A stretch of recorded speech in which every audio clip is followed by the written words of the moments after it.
Hello, fans, and welcome to This Day in Baseball, where we're going to bring you a full radio broadcast of today's game.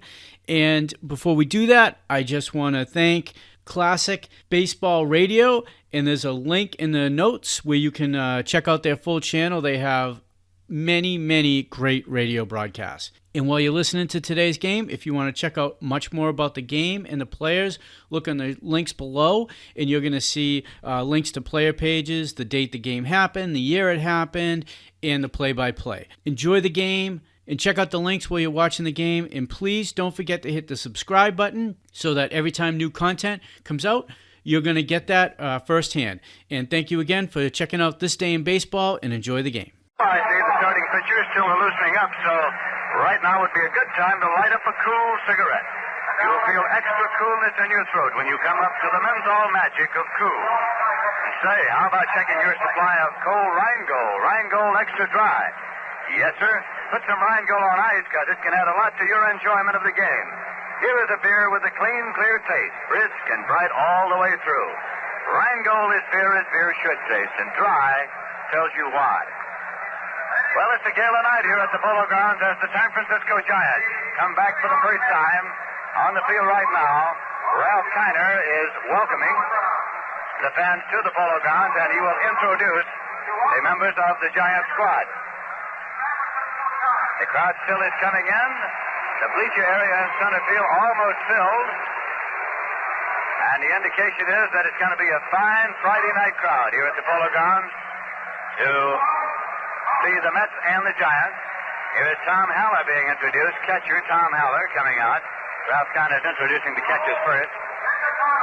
Joe Pignatano.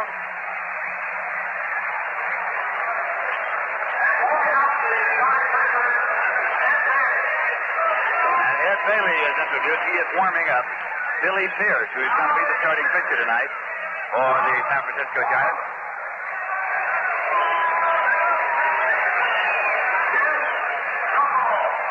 Here is Jim Duffalo being introduced. Bob Boland was introduced first. Here is Juan Marichal getting a hand.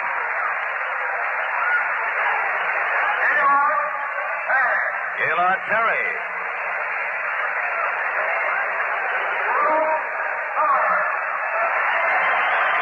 Stu Miller gets a hand as he comes out and takes his place along the third baseline. Billy O'Dell races out of the dugout. The entire Giant squad will be introduced here. Mike McCovey. He played here in the Polo Grounds for the Giants before they went to San Francisco.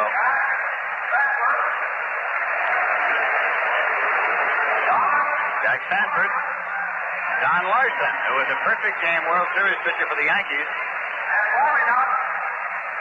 And the man who is warming up will pitch tonight, Billy Pierce, the left-hander who has won 7 and lost none this season.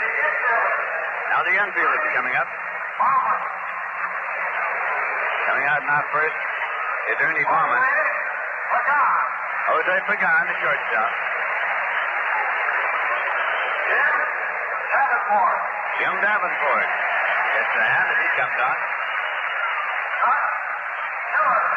Chuck Hiller, the second baseman. Willie McCovey starting in the outfield tonight. Big fella. Orlando Cepeda. Well, that's what you call a mixed reception.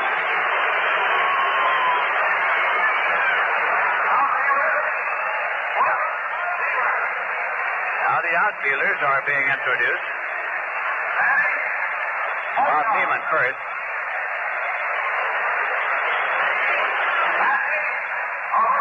There's Matty Alou. Manuel Mota has been introduced also. Felipe Alou. He's been going great for the Giants this season.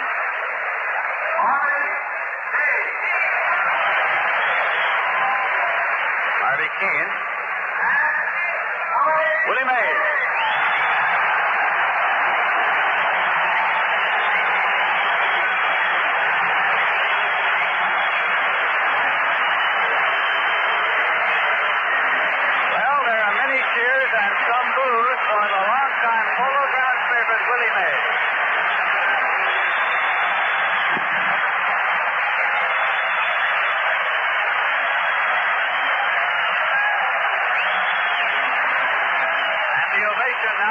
pitches for Willie Mays.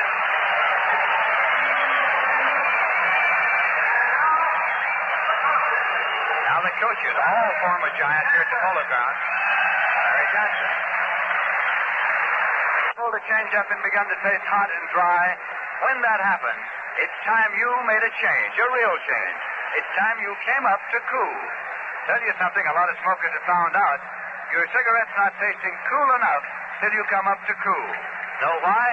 It's because Cool's menthol magic actually frightens taste. It's refreshing all day through. You'll feel extra coolness in your throat all day long. Extra coolness no other cigarette can give you. Take it from me, I know. And now's the time to come all the way up to Cool. Right now, signal the man with the cigarette tray. Get Cool Filter Kings or Cool without filter. Feel that extra coolness in your throat.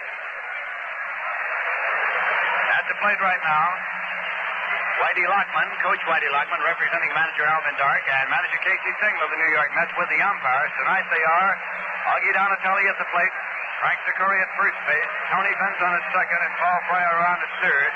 Starting lineup and batting order for the San Francisco Giants. Leading off and playing second base, Chuck Hiller. Batting second and playing left field, Willie McCovey. Batting third and playing center field, Willie Mays.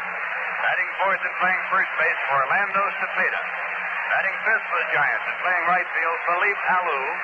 He is followed by catcher Tom Haller. Batting seventh and playing third base, Jim Davenport. Batting eighth and playing shortstop, Jose Pagan. And the pitcher is left-hander Billy Pierce, who has won 7 games and lost none, and coming to the Giants in the National League from the Chicago White Sox of the American League. For the New York Mets, leading off and playing shortstop tonight, Elio Chacon. Batting second and playing first base, rookie Rod Canneel. Batting third and playing second base, Charlie Neal. Batting fourth and playing left field for the Mets, Frank Thomas. Batting fifth and playing third base, Felix Mancia. Batting sixth and catching, Harry Cheedy. Batting seventh and playing center field tonight, Joe Christopher. Batting eighth and playing right field tonight, Jim Hickman. And the pitcher is right-hander Roger Craig. Roger Craig of the New York Mets has a season record of 2 victories and 6 losses. This is the opening game of a 4-game series between the league-leading San Francisco Giants and the New York Mets. There will be a doubleheader here tomorrow afternoon starting at 1 p.m. We'll be on the air at 12:55 p.m. New York time. And then Sunday afternoon, a single game starting at 2 p.m. here between the Giants and the Mets. And now the New York Mets take the field.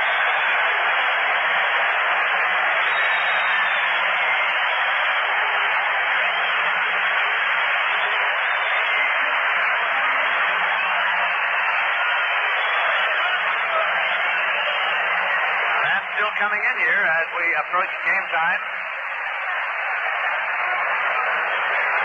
The Iowa Jam, the fans still are coming in for the return of the Giants to the Polo Grounds. They left, of course, after the 1957 season to go to San Francisco, and this is their first time back. Whitey Lockman, representing the Giants, and Casey Stengel, representing the Mets, still are going over ground rules at the plate. Now, ladies and gentlemen, at the Polo Grounds, our national anthem.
Playing of the national anthem.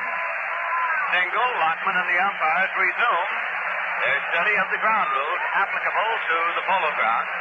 And while they do, Roger Craig continues to warm up. We'll check the defense for you around. Now, starting at first base tonight for the New York Mets, rookie Rod Canneel. And in case you single wants to start, the right-hand batter, Gil Hodges, still is bothered by the knee that has been bothering him so very much lately, so he is unable to start the ball game. The two left-hand hitters are Marv Thornberry and Ed Boucher, but Manager Single has elected to go with the rookie Rod Canneel at first base. Charlie Neal is at second base tonight for the Mets. Elio Chacon is at shortstop, and Felix Mancia is the third baseman tonight for the Mets. Frank Thomas is in left field. Joe Christopher has been moved over to center, and Jim Hickman is in right. Christopher and Hickman actually have switched places tonight. Harry Cheedy, a right-hand hitting catcher, is behind the plate. And Roger Craig has completed his warm-up. The throw goes through to second base around the infield. Wes Westrom has come down into the coaching box at first for the San Francisco Giants. Whitey Lockman moves out to the lines at third to represent manager Alvin Dark. And stepping into the batter's box, Chuck Tiller, the second baseman.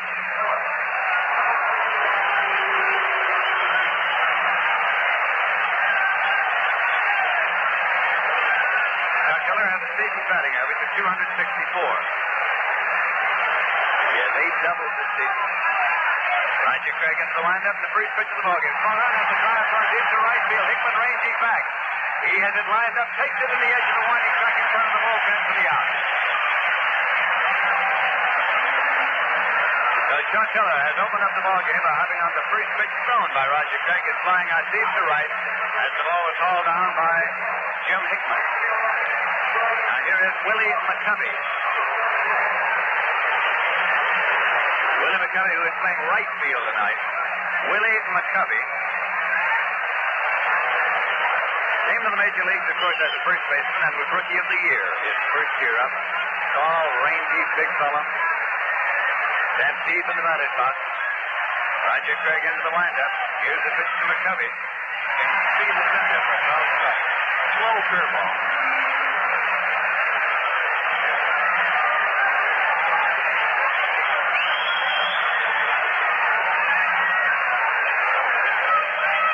Pitch low for a ball. It's 1-1. McCovey has a season batting average of 310.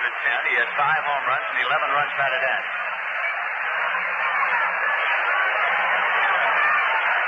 He waits for the 1-1 pitch. Swung on, has a drive going deep to right field. It's a straight fair, and it does. It's a home run. Off the upper deck.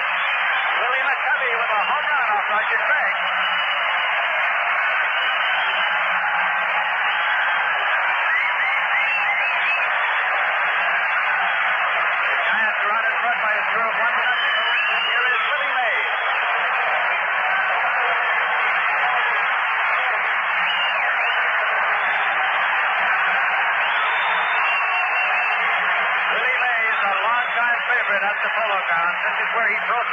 Of 19. In 1951, he was brought up early in the season from Minneapolis and has gone on to great stardom. He's now 31 years of age and back now at the scene of some of his greatest triumphs, Willie Mays. Willie has a season batting average now of 309. He's in the middle of a hot streak. Roger Craig with the pitch blown away for ball 1 to Willie Mays.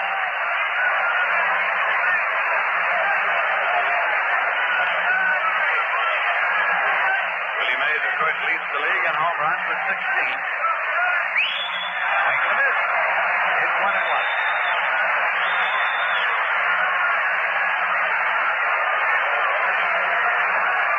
The Giants are in front 1-0 on the first inning home run of Willie McCovey. That pitch is high for a ball. It's 2-1.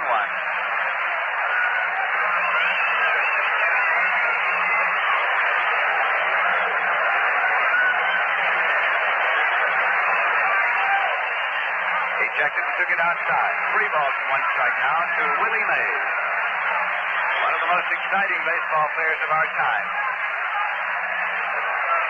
Willie does things with a flourish. And has been a standout major leaguer since the day he arrived. It's a drive into the glove of Mancia. He hangs on to it for the out. A hard smash on a line, and Mancia took it for the out.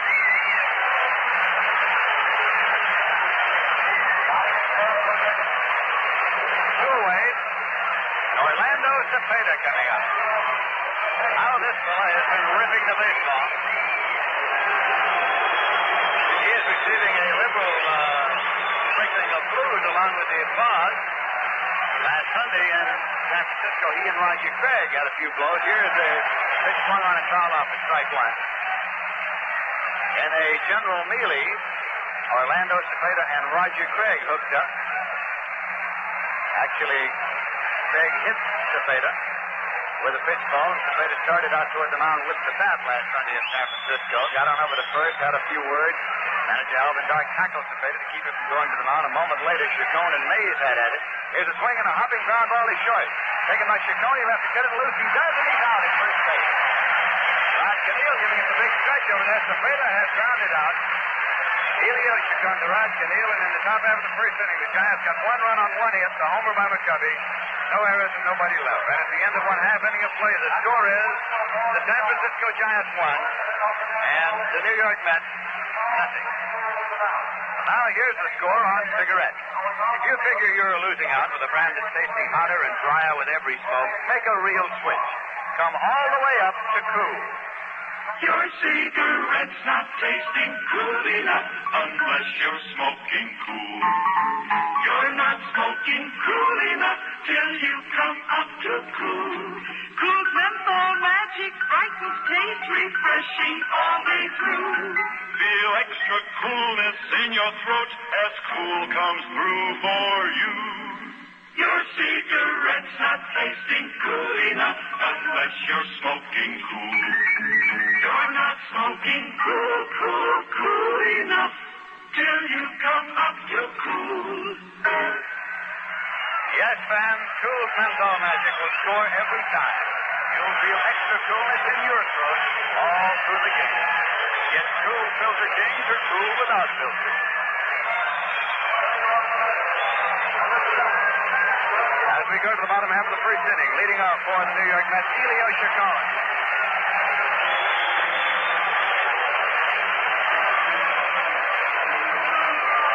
Elio Chacon and Willie Mays started the battle last Sunday in San Francisco, and Chacon was ejected from the ball game.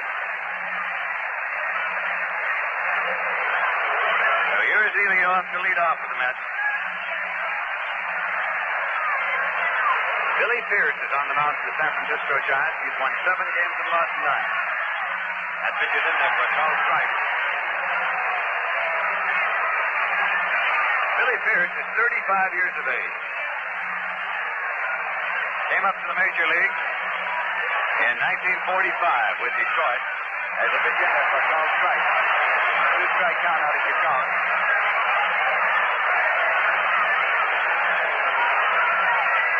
And he seems to have fallen on hard times with the Chicago White Sox. He's traded over to the Giants, and manager Alvin Dark's been stretching for about 5 or 6 days between starts. There's a pitch outside. And the result is 7 consecutive victories for Billy Pierce. And manager Dark said before the ball game that he intends to keep right on, spacing Pierce out there about 5 days, maybe 6 days between starts. Swinging a foul ball off the end of that. And manager Dark said also that he intends to do the thing that he has done.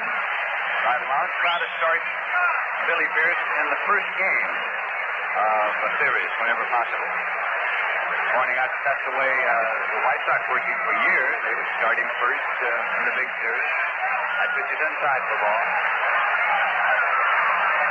2-2 the count to Elio Chacon.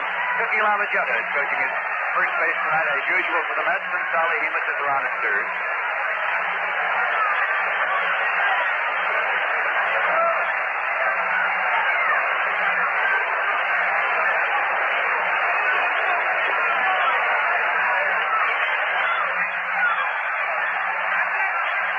Is outside for ball 3, and it's 3-2 now to Elio Chacon. With Rod Cannell leading on deck. Defensively, the Giants have Orlando Cepeda at first base, Chuck Hiller at second, Jose Pagan at short, and Jim Davenport at third.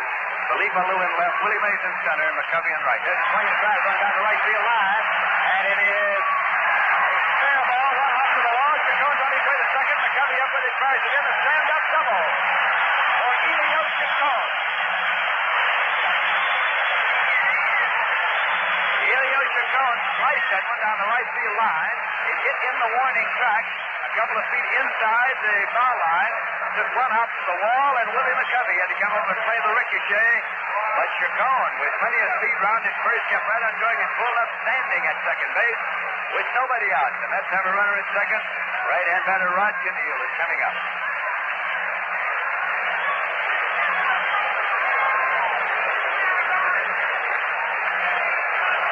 Catcher Tom Haller has gone out to have a word with Billy Pierce. The catcher, Tom Haller, is much taller than his Pierce.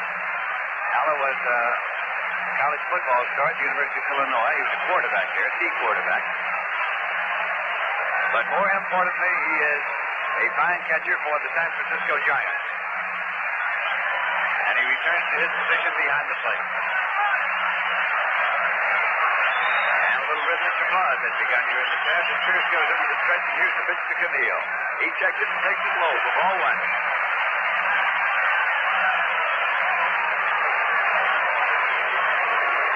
Looking out into the center field area at the crowd, fans are standing on the ramps on either side of the bleacher area. Deep on those ramps back there.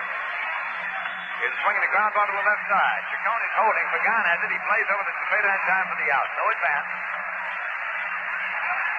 So Rod Kenneal has grounded out. Pagan to Cepeda. On the ground ball to short, there was no chance for Chacon to go, of course. And brings up the number 3 man in the batting order, Charlie Neal.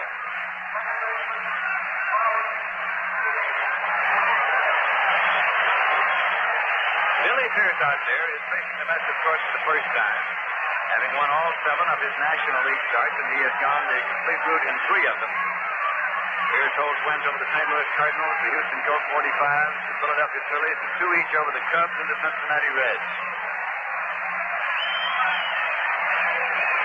Pitch to Neal is low for ball one.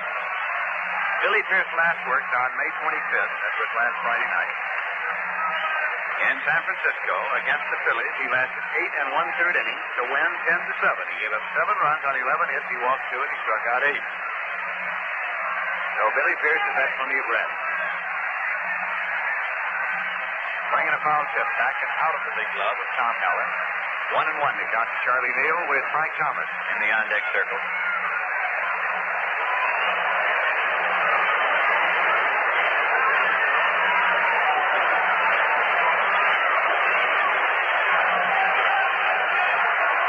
Still coming in here, and there are some fans standing in the back of the lower deck and some visible standing in the back of the upper deck. Pitch is low for a ball. 2 balls and 1 strike. It is one of those historic nights in baseball, of course, when the Giants have come back to the Polo Grounds.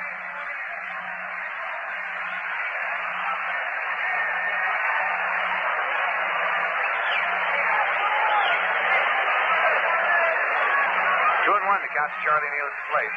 There's a swing and a drive going out into right field. Chacon is tagging up. McCovey is over waiting.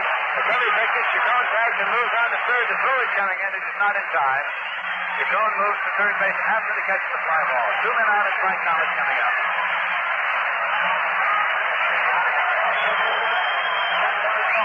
So with the Giants leading by a score of 1-0, the New York Mets have a man at third with 2 out, and it is up to Frank Thomas.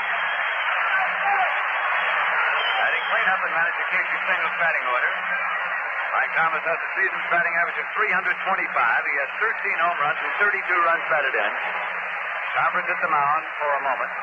Tom Haller, the catcher. Billy Pierce, the pitcher. Shortstop Jose Pagan. The Mets trying to push one across here in the bottom half of the first inning before a big night crowd at the Polo Grounds. And there is a doubleheader scheduled tomorrow afternoon, a Saturday afternoon doubleheader between these same 2 teams. Pierce is not sure that he's all set, so he calls Haller back out to the mound.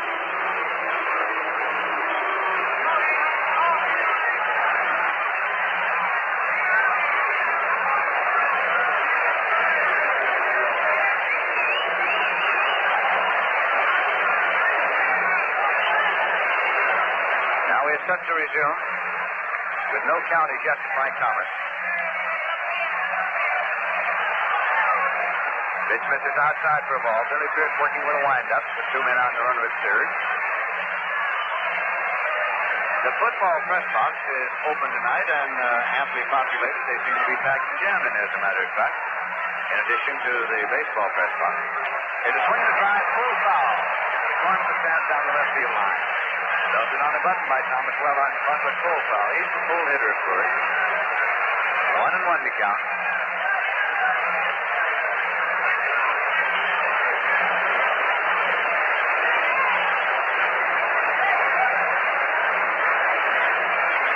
The football press box, to which we made reference, is located on top of the upper deck here at the Polo Grounds, down the right field line. Here's a 1-1 pitch to Thomas. Taken outside for a ball. It's 2-1. Felix Mantilla is on deck for the Mets.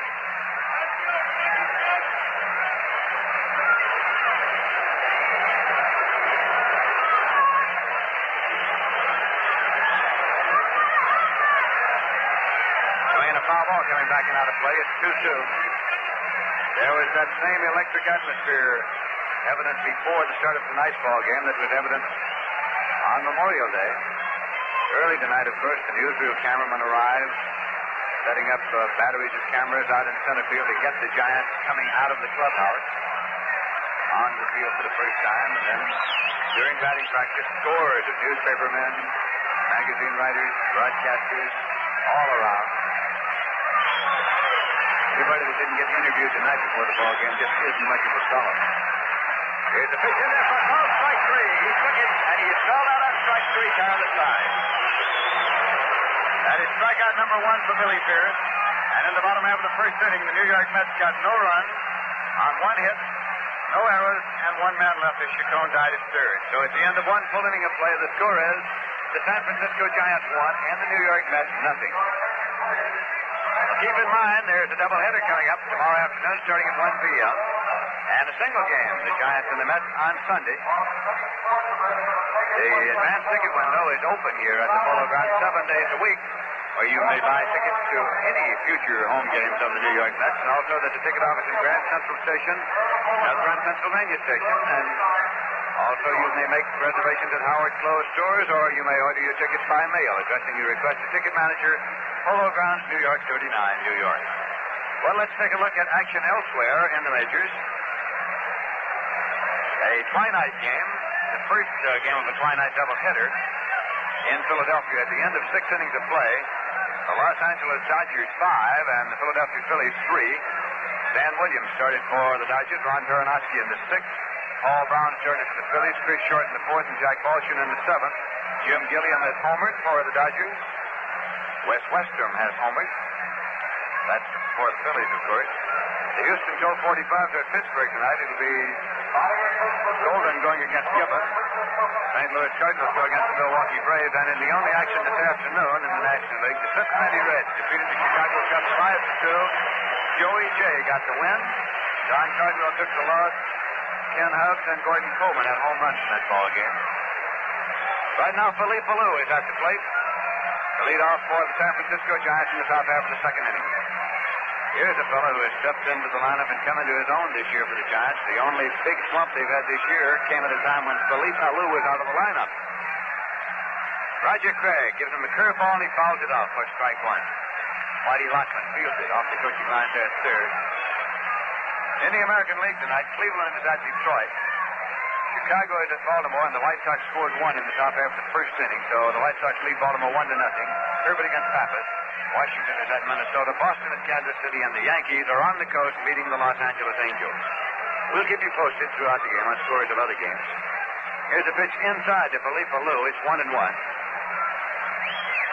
His brother, Matty Alou, has had a little difficulty.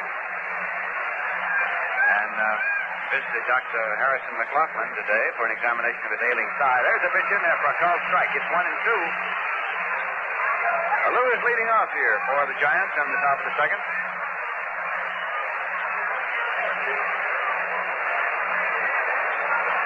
Pitch is swung on and fouled off. Out of play. The count holds at 1-2.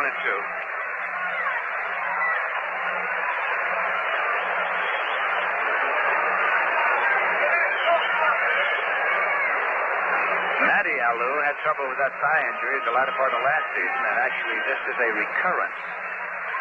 The doctor today advised him to stay out of action for a while. But big brother Philippe Alou is at the plate right now with a count of 1 ball and 2 strikes. Swing and a miss. Craig struck him out. Strikeout number 1 for Roger Craig tonight. That will bring up the catcher Tom Haller.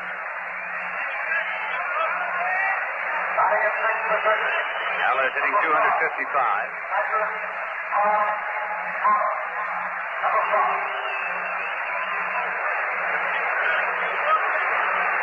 Giants also have Ed Bailey and Joe Pignatano in the catching for the ball club. This one is popped up to the right side. Charlie Neal goes back in short right, and there also is Rod Caneal, and Rod Caneal takes it to the big glove, waving Charlie Neal away. So Haller has popped out to Rod Caneal, who went back into short right field to make the play on the ball. 2 away, nobody on, and third baseman Jim Davenport is coming up. Davenport has a season batting average of 319, and he has 5 home runs. Giants still feel that they would have won the pennant in 1959 had it not been for an injury to Jim Davenport late in the season, which kept him out of the lineup. Roger Craig with a windup in the pitch. In there for a call, strike 1. He set him the fastball.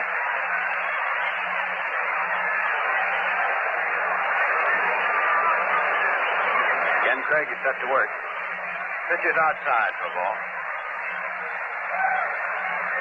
Craig last worked against these Giants in San Francisco last Sunday, losing 7-1. Swinging a drive into left field for a base hit. Mike Thomas over, up with it. Relays it in, turning and holding at first is Jim Davenport with a sharp single to left. That is the second hit for the Giants off Craig. The first one was the homer by McCovey in the first inning. So with 2 men out, Davenport at first, and Jose Pagan, the shortstop, is coming up.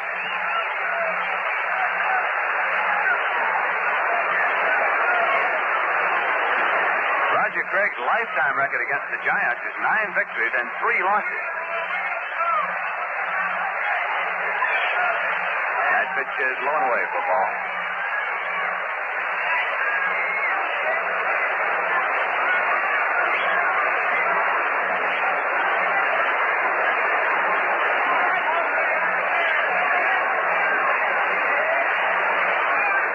Davenport leads at first, and Craig turns and fires over there. He gets back safely. Rod Caneal playing first base for the Mets tonight. Curveball swung on and missed. It's 1-1.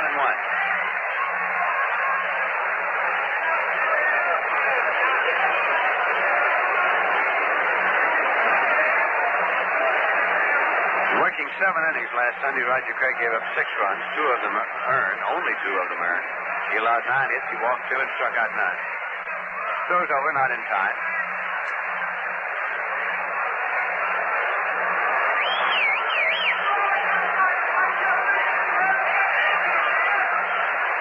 Curveball swung on right back to Craig. He has it. Plays to Caneal in time for the out that retires the side. Pagan grounding out.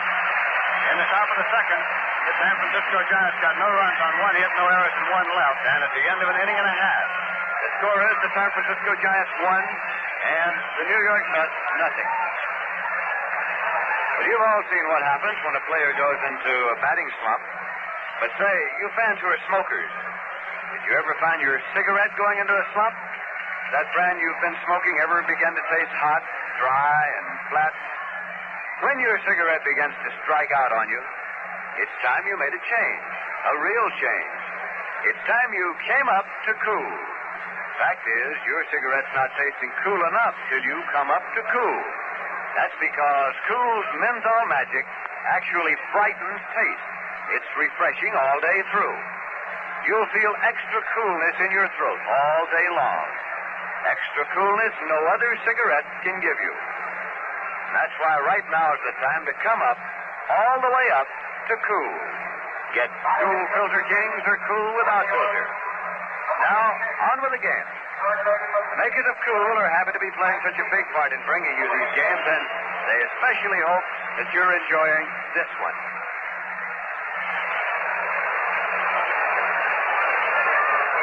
As we go to the bottom half of the second inning, the New York Mets send up Felix Mantilla, Harry Sheedy, and Joe Christopher. To face left-hander Billy Pierce. Mets have one hit off Pierce so far. Chacon opened up the ball game with a double, moved to third on a fly ball, and then died right there. Here's the ground ball to the right side. Cepeda has it, plays to Pierce covering, and he's out by a step, and only by a step. And Cookie Lavagetto is protesting, and so is Felix Mantilla. A very close play at first base. As Cepeda had to go to his right to take the ground ball, slipped to Billy Pierce covering, and Mantilla wasted no time getting down there. But he's out. 3-1 if you're scoring. Harry Sheedy, big right-hand batting catcher, is coming up now.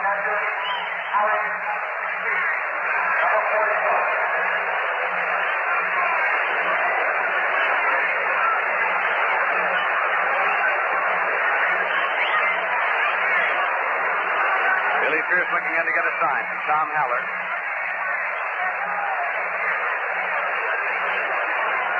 Dips into the windup, and here's the pitch. It's outside for ball one to Sheedy with Joe Christopher now in the on-deck circle.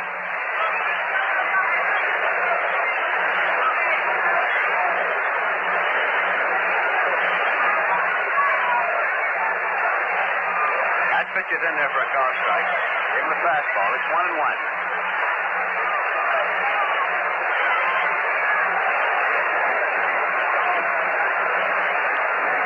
They play Sheedy just about straight away. Swinging a foul ball up to the right side out of play. And now in order to allow our stations to identify themselves, we pause now for station identification. This is WGY Schenectady 810 on your radio dial. Present temperature 78 degrees. This is Lindsey Nelson with Ralph Cantor and Bob Murphy. Count is 1-2 to Sheedy. There's a pitch low. 2-2. One man out and nobody on base for the New York Mets batting in the bottom half of the second inning. Giants starting play tonight in first place by 1/2 game over the second place Los Angeles Dodgers. Here's a swing and a foul ball back onto the screen and out of play. Giants were defeated last night for the Phillies while the San Francisco Dodgers, the Los Angeles Dodgers were winning here. That cuts the lead of the Giants to 1/2 game, but they are still on top. Before the ball game, we dropped in to visit with Alvin Darks and how things going. He said, as long as we finish 1/2 game on top, we'll be delighted.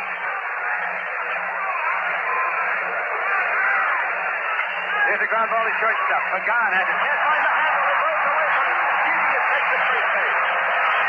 We'll get the scorer's decision on that one for you. It is an error on Pagan. Scored as an error on Jose Pagan. And the Mets have a base runner with one man out and Joe Christopher coming up.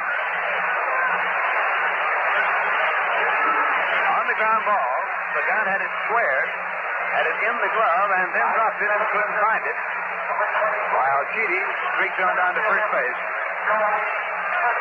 The San Francisco Giants are leading by a score of 1-0 by virtue of Willie McCovey's first inning home run. McCovey is playing right field tonight for the Giants, and Felipe Alou is in left.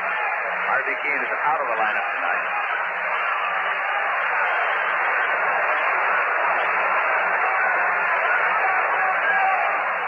This comes in on one big hop to Joe Christopher. Fielded nicely by Tom Hallaby on the plate, and it's ball one. Manager Alvin Dark is aware that this is a team of tremendous power, but he still thinks, as he puts it, they will go just as far as the pitching will take them. Again, the ball is in the dirt. Halla has to block it out in front of him. It's 2-0 to Joe Christopher.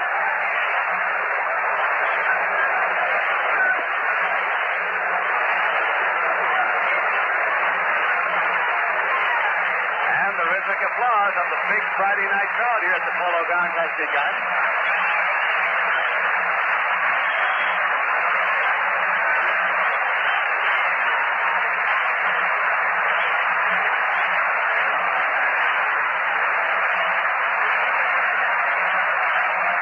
Pierce started into the stretch and then stepped out once again he is ready, looking in to get a side. He has it. He's under the stretch. Sheedy leads at first base.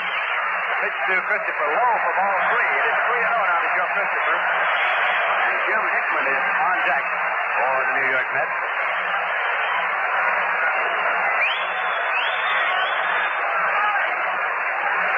Well, it's a packed house here at the Polo Grounds. Shirt sleeve crowd as well. That's the fastball in there for a call, strike 1. 3-1. Christopher, he was taking all the way. He's looking down to Salahemus now. Sally's running through the repertoire of time.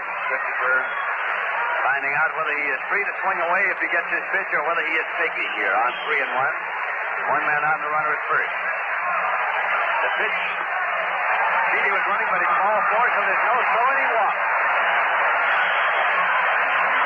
They had Sheedy going on the 3-1 pitch, but Christopher took it outside, so there was no throw. Sheedy pulls up safely at second.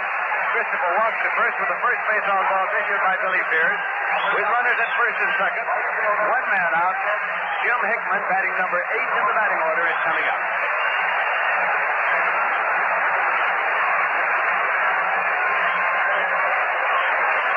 Hickman has 7 home runs this season. And now, Billy Pierce fluffed the throw over to first, and Cepeda covered the bag, and Christopher was off of there, but no throw was ever made, and Christopher dived back in safely. No throw ever made to first base. Our runners leading first and second. Pitch to Hickman. Low for ball 1. Orlando Cepeda had been playing a deep first base, and actually he managed to ease back in there and was at the bag. Christopher looked up and saw Cepeda covering and dived back in, although Pierce never did throw the ball. Pierce is into the stretch now. The pitch to Hickman. Taken for a call, strike 1. It's 1-1. Jim Hickman has a good eye at the plate. He's drawn 15 walks this season. Frequently has been in the lineup in the leadoff position.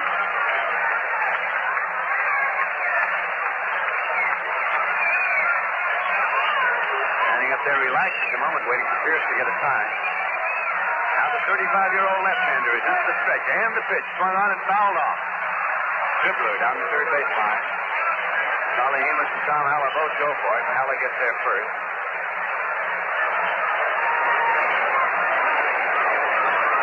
He tells John Dogie down at Sully, the umpire, saying, take a look at it. He does, and throws it back in there. Donatelli is an umpire who gets down on his right knee before every pitch, right down on the ground. And friends are frequently kidding and say, Augie, you ought to get at least 3 pairs of pants with every suit because he wears them out pretty well. Gets right down on the knee before every pitch.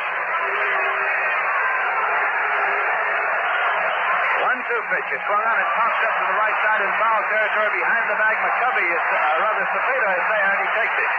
No advance as Cepeda runs it back to the infield. And Hickman has fouled out behind the bag at first.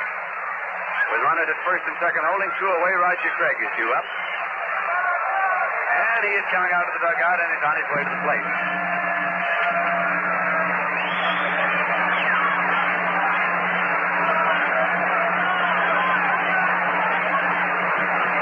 Cepeda over talking to Billy Pierce.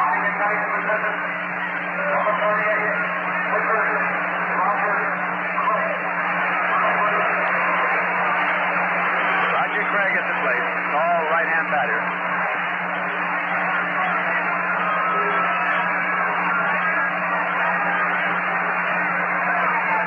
Runners leading first and second. Pitch is in there for a call strike. Runners leading first and second. Pitch is in there for a call strike. Slow curveball.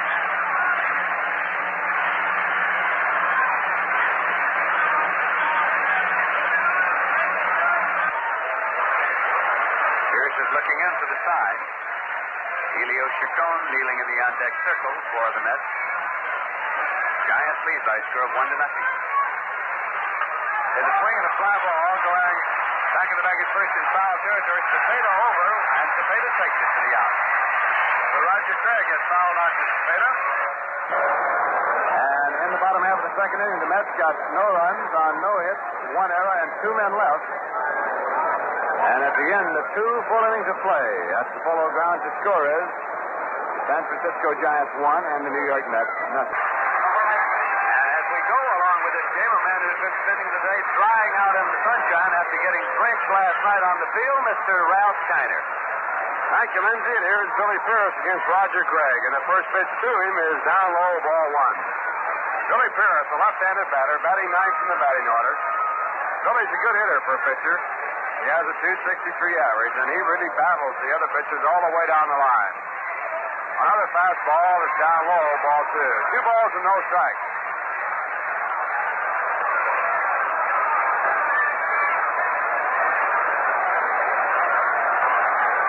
Billy Pierce, the man who made Frank Lane famous. There's a pitch outside, ball strike 1. Billy Pierce was the best deal that Frank Lane ever made. He picked him up from Detroit for Aaron Robinson. And, of course, Billy went on to be a great pitcher for the Chicago White Sox. A swing and a bouncing ball foul. 2 balls and 2 strikes. Billy needs only 4 more victories to win 200 ball games in his major league career. When he was taken away from Detroit, or traded away, he had a record of 3 wins and no losses. 2 balls and 2 strikes, a 1-0 game. Giants lead, and Roger Craig back to the plate outside with a curveball, ball 3. Full count on Billy Pierce. The on-deck batter is Helio Chacon. Correction, the on-deck batter is Chuck Hiller. 3-2 pitch, bounced on the ground to the right of first base. A nice stop by Keneal. He throws to Roger Craig, covering at first base for out number 1. Rod Keneal, who is playing in place of Joe Hodges, who has an injured knee. A fine play. So 1 out here in the top of the 3rd inning, and the batter is Chuck Hiller.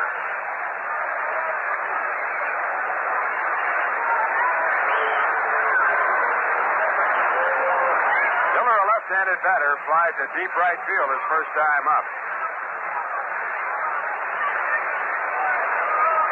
He is batting .263, and many experts claim he's the fellow that put the added cog in the wheel that gets the San Francisco Giants going. Craig with the first pitch to Hiller, a fastball at the knee, strike 1. At the start of the season, they were trying to deal for Javier of the St. Louis Cardinals to get a second baseman. There's a swing and a base hit right through the middle into center field. Hiller rounding at first base, holds there. As the center fielder, Joe Christopher, comes up with the ball and throws it in. So now a runner at first base, and the batter is Willie McCovey.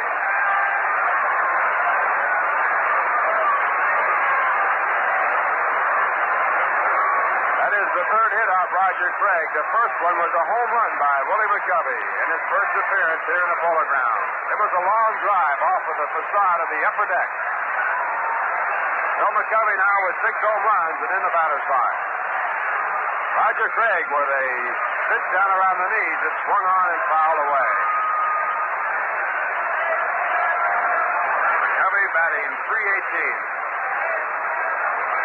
He originally was a first baseman, and he played first base for the Giants. But they moved Cepeda out to the outfield to allow him to play there, and that didn't work. Throw to first base, but Hiller back in time.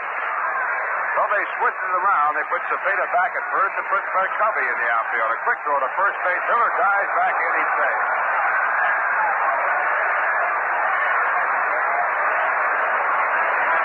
Roger Craig with a fine move at first base. He likes to throw. He really works on those runners. A 1-strike pitch to McCovey. Pops up down the left field side. It could be a home run. And there it goes.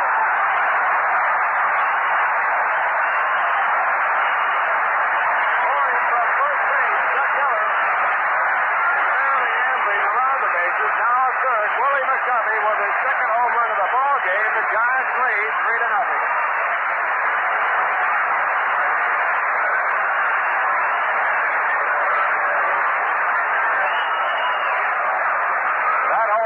Right down the left field foul line, and it went on top of the roof.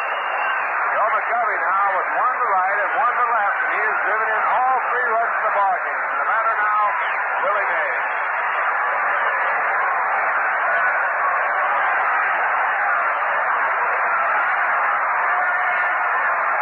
Craig into the windup, and the first pitch to Mays is a curveball outside ball 1. Willie lined out to third base, his only try here in the Polo Grounds since he left here back in 1958. Willie batting .307. There's a slider that's outside, ball 2.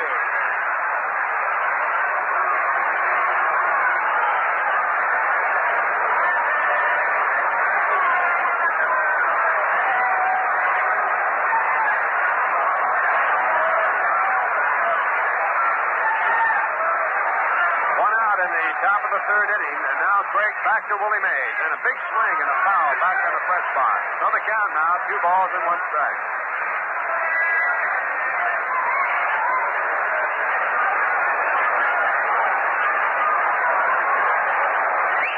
Willie McCovey with 2 home runs here in the ballgame to drive in all 3 of the runs scored in the ballgame. So the Giants lead it right here in the top of the third, 3-0. Willie Mays now, and the 2-1 pitch. Hard ground ball to Chacon. Willie can't get out of the box. Chacon fumbles it, but has time to throw him out. Willie Mays tripped as he tried to get out of the batter's box and didn't get away in time. Chacon, who fumbled the ball, had plenty of time to pick it up and throw him out. So 2 men out now. Mays down for the second time in the ball game, and the batter is Orlando Cepeda. Cepeda grounded out to short his first drive. That was his first appearance here in the Polo Grounds. And he came into the ball game as the National League's leading batter.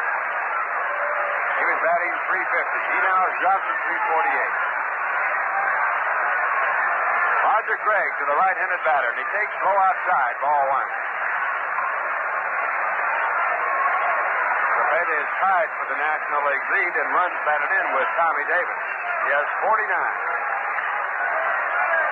1-0 pitch to Cepeda, big swing and a top ball to third. Felix Manchia up with the ball, over to first base to Roger Neal, and that retires the side.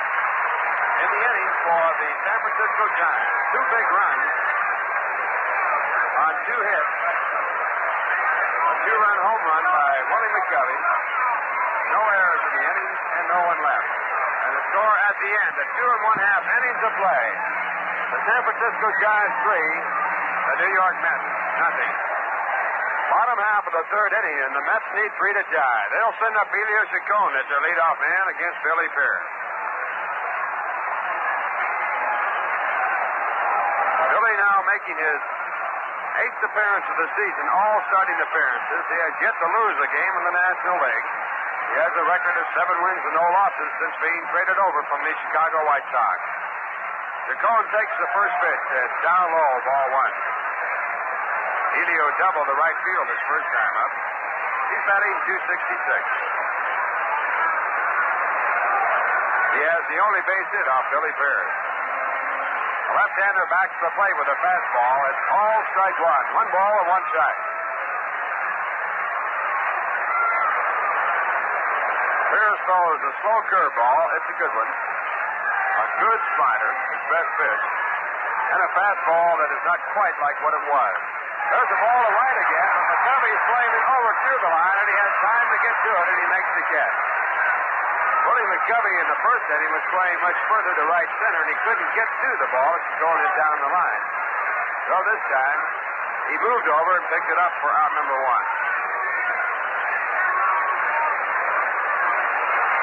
Now the batter, Roger Neal. Rod playing in place of Joe Hodges, who has an injured knee.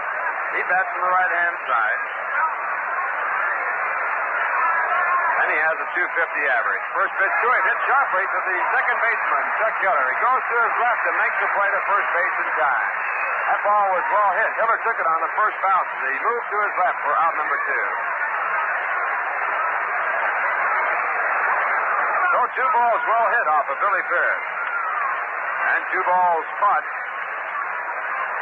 So 2 men are down now, and Charlie Neal the batter.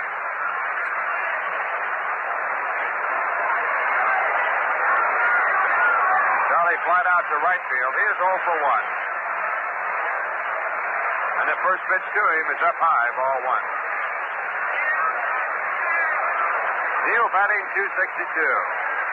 Score of the ball game, 3-0 New York. The ex-New York team, the San Francisco Giants. A lot of old fans back in the ballpark here tonight. There's a drive to left field. Alou going back. It's running there. And he can't get to it. Over the second. Johnny Neal going for 2. Ball's in the bullpen. Here goes Neal for 3. And the throw in will not be in time.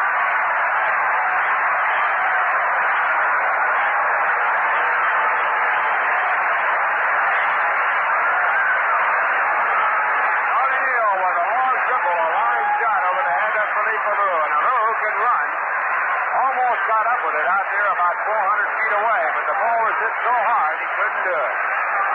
So that's hit number 2 off Billy Ferris. The runner at third base with 2 men out, and the batter is Frank Thomas.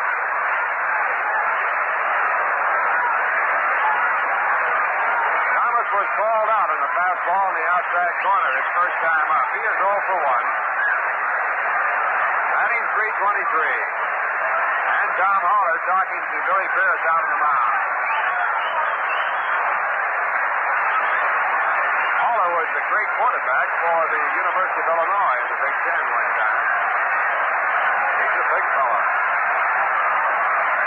He's the catcher in the ball game. So now with 2 out, the infield will play back, and Frank Thomas is in the batter's box.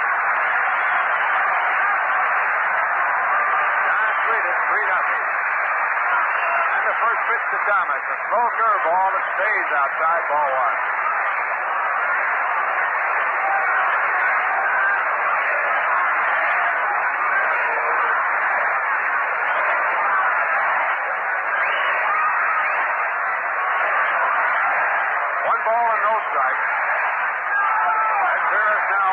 Back to Thomas. Again, the curveball hits sharply to third. But up with the ball, Jim Davenport. He goes to first base in time and then retires the side.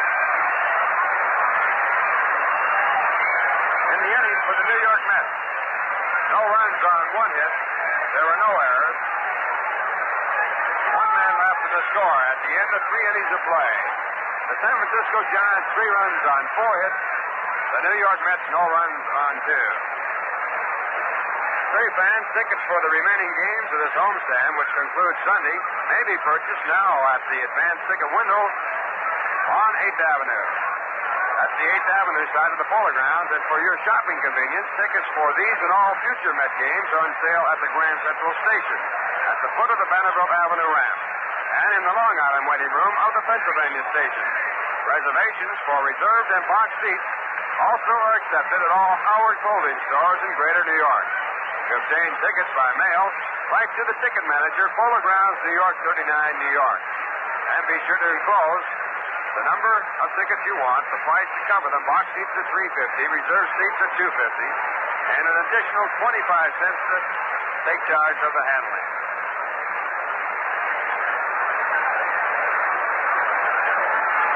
And while we wait for this inning to start, we pause for station identification. 8:55, WABC, New York's first station for music and sports. Temperature 85. Bob Kiner with Lindsey Nelson and Bob Murphy from the Polo Grounds. And the first pitch by Roger Craig. To Philippe Alou is a curveball. It's outside, ball 1. Alou was struck out on the curveball his first time up. He is 0 for 1. Batting .329, a right-handed batter. Again a curveball. This one outside 2, ball 2. Alou has been playing with an injured elbow, and he doesn't know how he got it. He woke up one morning, it was all swollen up, and he claims it bothers his throwing and batting. Next pitch by Craig, outside, ball 3. What is batting average at the start of the game? .331. He's in the top 10, and he's off to a great start. This fella has great ability, good speed, good arm, good power. 3 balls and no strikes in the top of the 4th. Next pitch is over, strike 1. Craig with a slider. It'll be Philippe Alou, Tom Haller, and Jim Davenport here in the top of the 4th for the Giants.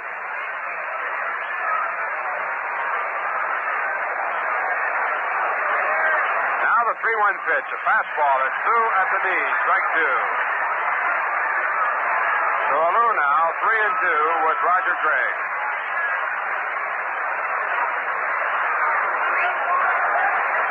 Windup and the full count pitch to Lou. Bounce on the ground. A slow hit ball. They'll have to hurry to get him. They can't make a play. Roger Craig came off the mound to attempt to pick it up. He couldn't reach it. And Manchia, who was playing deep at third base on the 3-2 count, had no chance to pick it up and throw. So Lou with a base hit. That's hit number 5 off Roger Craig.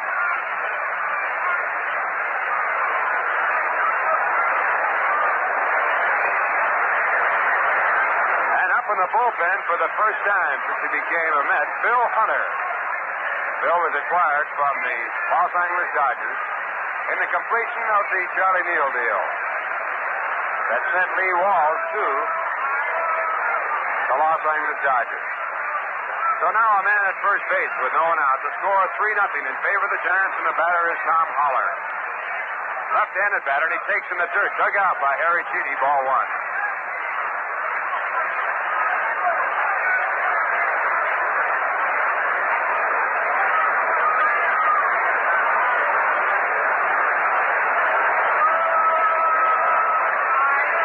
Popped up to the third baseman. He is 0 for 1.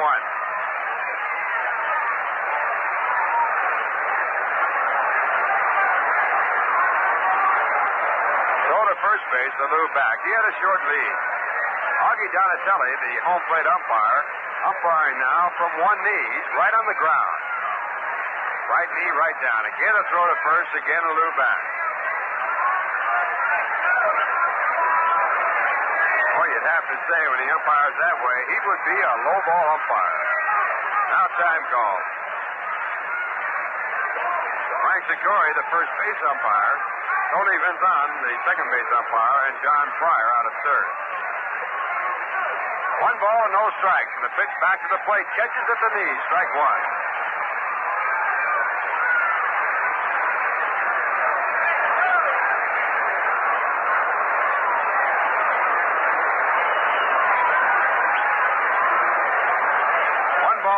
Strike. Holler batting .250. Again, the throw to first. This time, Lou has to dive back in, but he makes it. Lou can run. He has stolen 5 bases this year.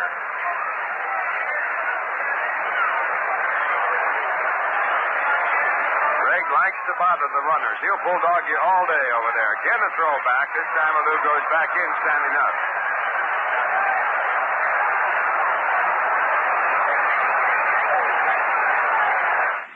This is WGY 810 on your radio dial, Schenectady. Craig missing with a fastball. Giants 3 runs on 5 hits.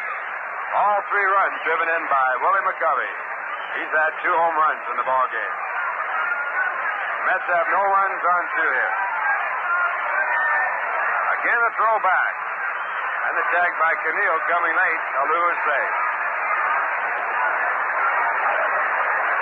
Western, the coach at first base. And Lou goes. The ball is hit to right field. But there's room there. Coming over from center field, Joe Christopher. They're both there. Hickman calls and makes the catch. And coming back to first base after being all the way down to second, Philip Lou. So 1 man out now. The batter coming in will be Jim Davenport.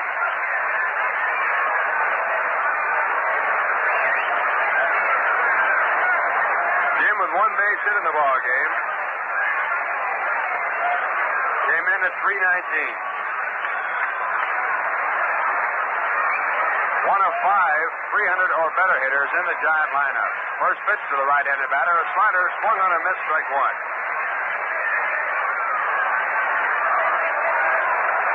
Davenport now batting .323. He looks down at Whitey Lockman, who's coaching at third. Dark has 3 of his former teammates as his coaches. Larry Jensen, the other. 1 strike pitch, a pitch out, but Lou does not go. Ball 1. 1 ball and 1 strike. Well, Al Dark, as a ball player, was a great hit-and-run man. I'm sure he likes to see his players do the same. Davenport, a good competitor. Craig to first base again. Again, a Lou back.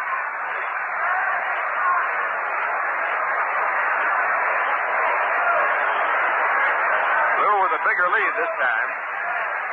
Craig again back over there, and Lou has to scamper back in, but he makes it. Rod Caniel, the first baseman. Roger Craig, steady now, looking at first. And he delivers to the plate. A curveball hit on the ground to Mancia. He knocks it down, picks it up, throws to second in time. And safe on the fourth play at first base, Jim Davenport. Mancia moved to his left, got his glove down. The ball bounced off his glove, up into his chest, and then down in front of him. He picked it up and threw it to Charlie Neal in time to get a Lou at second base. So two men are out. Davenport exchanges with a Lou at first base, and the batter is Jose Pagar.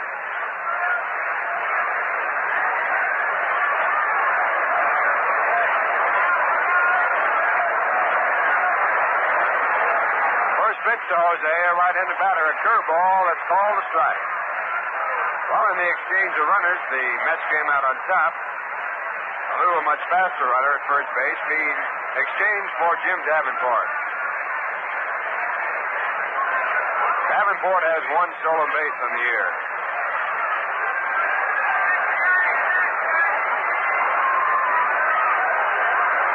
Roger Craig shaking no on the first sign, takes the second, and he comes back to Pagar with a slider that's outside. Ball one. One ball and one strike. Jose batting .262. He is 0 for 1 in the ballgame.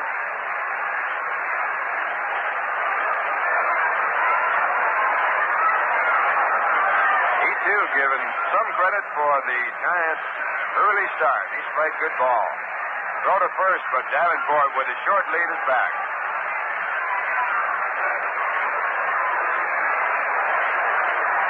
Roger Craig with a 1-1 pitch. It's outside. Ball two. 2 balls and 1.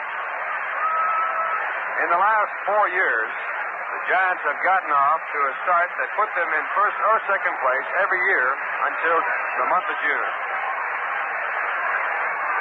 They have been early starters. No one knows why. Stuff Finney, the vice president, likes to say it because they train in Arizona. Outside with a curveball, ball 3. Then he hastens to add that the Cubs train in Arizona, too.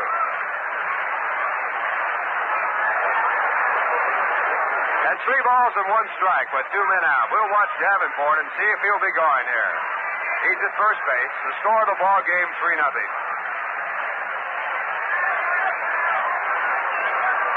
Giants lead it. Now Craig with a lob throw to first. Oh, he's persistent over there. He can't go to sleep with Craig in the mound. Davenport does not go. The pitch is outside, ball 4. That'll move Davenport on 90 feet to second base. And going to first base with the first walk of the ball game issued by Roger Craig, Jose Pagar.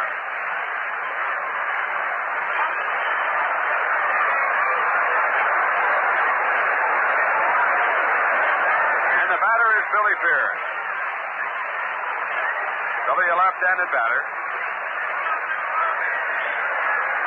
He has 5 hits and 20 times at bat. He's driven in 3 runs. He's a good hitter for a pitcher. A bouncy ball is short. Chacon has a tough chance. He comes up with the ball, can't make a play. Chacon, as all runners are safe, the bases are loaded, had to move to his right from his shortstop position near second, playing Billy Pierce as a somewhat of a full hitter. And the ball was a slow bouncing ball. He had to come in. He made a good stop coming up with the ball. When he couldn't go to third, moving over there, Davenport in a hurry, he had no chance to throw to first as he was moving completely away from the bat. So it'll be an infield hit. The bases are loaded now, and the batter is Chuck Hiller.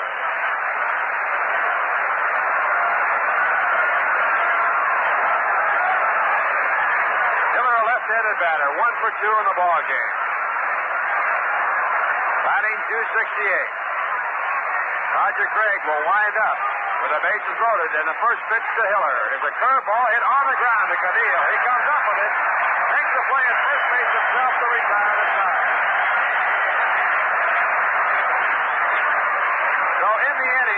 Gregg pitches out of the jam. The Giants no runs on 2 hits. There was 1 walk, no error, and 3 men left on. And the score at the end of 3 1/2 innings of play. The Giants 3, the New York Mets nothing. You know, the Mets yearbook containing action pictures and records of all the Mets, plus a complete history of many historic sporting events which took place here in the Polo Grounds, is on sale here in the stand. You also may order it by mail by sending 50 cents to Mets Yearbook, Polo Grounds, New York 39, New York. Well, we're moving to the bottom of the 4th inning, and Felix Mantilla leads off for the Mets. They need 3 to tie. He's a right-handed batter, and the first pitch to him is a strike call. Felix was retired in a very close play at first base. It was close enough to have an argument when he grounded down to first base, and Pierce was a little late covering. Mantilla and Pierce arrived about the same time. 1 strike pitch to Felix, popped up in the air in foul territory. Haller coming over by the dugout, calls for it, and he makes the catch. So Mantilla goes down, and Harry Cheedy comes in.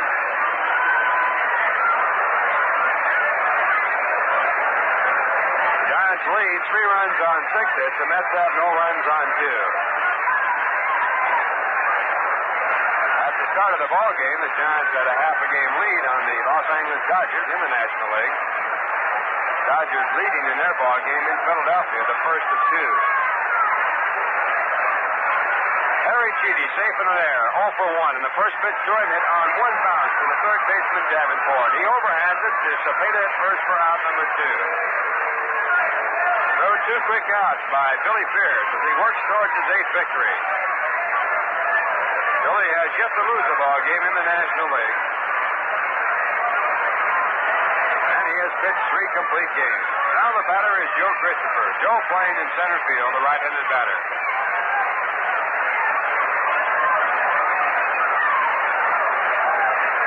Joe has walked in the ball game, so his average will stay as it was when he came in at 184. 3-0 game Giants, and Pierce comes to the plate with a slider that's a strike. Here's a final on the Los Angeles Philadelphia game. The Dodgers won it 11-4. Winning pitcher in the ball game was Williams. Joe Christopher takes a pitch down the dirt, bounced off of the glove of Tom Haller for ball 1. 1 ball and 1 strike. Williams had help from Baranowski in the 6th inning. They combined to allow Philadelphia 12 hits, but they could only score 4 runs. The losing pitcher was Brown for the Phillies. 1 ball, 1 strike with 2 outs. Christopher a swing, a bouncing ball to third. Davenport up with it, throws over to first base to get Christopher by 6 steps to retire the side. In the inning, 3 up and 3 down, and the score now at the end of 4. San Francisco Giants 3, the New York Mets nothing. And as we move to the top of the 5th inning, once again, it's quite a thrill to bring in Lindsey Nelson. And Lindsey, it's quite a thrill to sit here in front of all these people here in the Polo Grounds. It's really great to see baseball enjoyed like this. And before the ball game, we were talking to Ed Bailey, who, of course, with the Cincinnati Reds, was in here many times before the Giants left, and to Alvin Dark, of course, who played here. And they were saying, as we watched the stand slowly fill, that it was a great thrill to be back in New York and see this kind of a crowd. The official attendance figures, of course, have not yet been compiled. It appears to be just about a full house. If you're going to guess, you would have to guess in the area of 50,000 fans, give or take 1,000 or so. But it's a big crowd on hand for the return of the Giants to the Polo Grounds. As Ralph Kiner has told you, the Dodgers won the first game of their twilight doubleheader in Philadelphia 11-4. At the end of 2.5 innings, the Pirates lead the Houston Gold 45 1-0. St. Louis got Milwaukee tonight. That's Jackson against Shaw. And this afternoon, the Cincinnati Reds defeated the Cubs 5-2. In the American League, it's Cleveland and Detroit tonight. Perry against Larry. In the 4 innings, the White Sox lead the Orioles 1-0. Washington is at Minnesota tonight. Stenhouse against Scott. Boston is at Kansas City, and the Yankees are on the coast. at the plate. And he takes the pitch low for a ball. Willie McCovey has been up twice and has had 2 home runs. One to right and one to left. That pitch is in there for a called strike. It's 1-1. McCovey has accounted for all 3 of the San Francisco Giant runs with a 1-run home on the first inning and a 2-run homer on the third. Big left-hand batter. He checks and takes the curveball in there for a called strike 2. It's 1-2.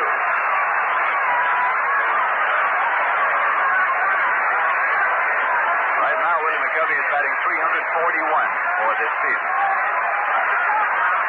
Pops this one up. A high pop down towards first in foul territory, and now Canillo is running it on down, and Rod Canillo catches in foul territory.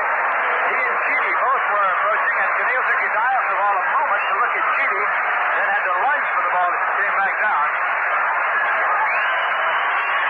But McCovey fouled out to first base, and here's Willie Mays.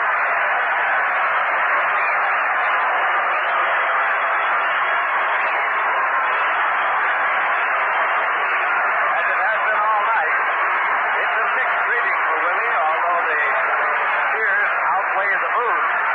He's not twice without a hit here tonight. Roger Craig with the curveball in there for a called strike to Willie Mays.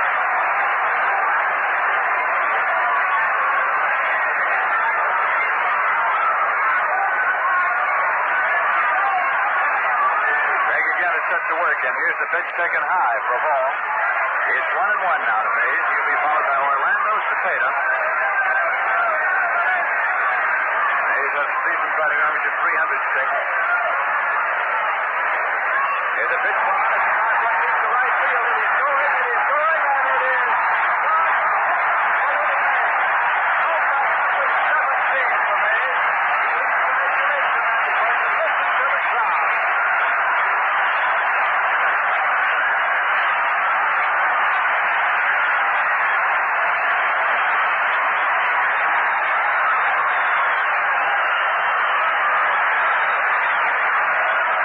For Willie Mays, home run number 17. He leads the Major Leagues in homers, and there's no doubt about the reaction of the crowd to that one. They were up and screaming for Willie Mays, long-time popular Polo Grounds performer on behalf of the old New York Giants.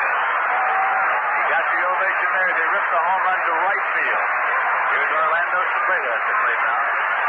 Drake's pitch taken, blown away for a ball. Cepeda started tonight as the leading batter in the National League. He had a mark of 350. Now hitting 347. Swinging a ground ball to shortstop. Chacon charges it. Gets it. Fires all over the first base in time. He's out. So Cepeda has gone out. He's 0 for 3 tonight. 2 men out, nobody out, and Philippe Alou is coming up. Lou had an infield hit in the top of the 4th. He is 1 for 2.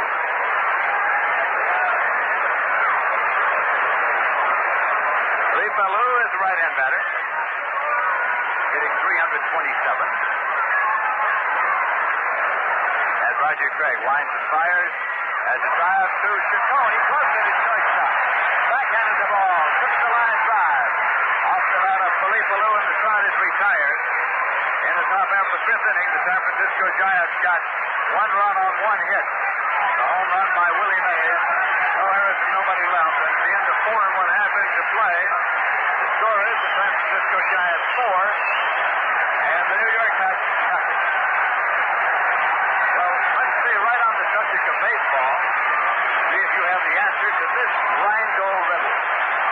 Let's suppose the batter hits a long fly ball down the right field foul line. The right fielder comes over to the line in an attempt to make the catch. With his feet in fair territory, he extends his hands over the foul line and drops the ball. Got it? Feet in fair territory. Ball drops in foul territory. Give up? Well, the correct ruling is foul ball. The position of the ball in relation to the foul line is the determining factor, so foul ball is the correct ruling in this case. Now, here's a ruling, a rule of thumb that's correct in any case. If you want beer as beer should taste, the one to order is Rheingold Extra Dry. And those two words, extra dry, tell you why. Yes, sir. They tell you that Rheingold has a taste all its own. Crisp and bright and clean clear through. Enjoy some along with this ball game.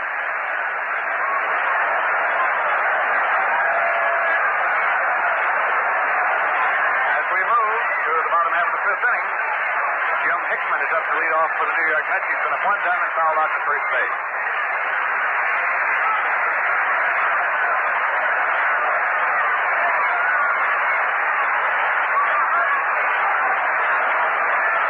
Willie Pierce has started still in the ball game, undefeated in the National League this season.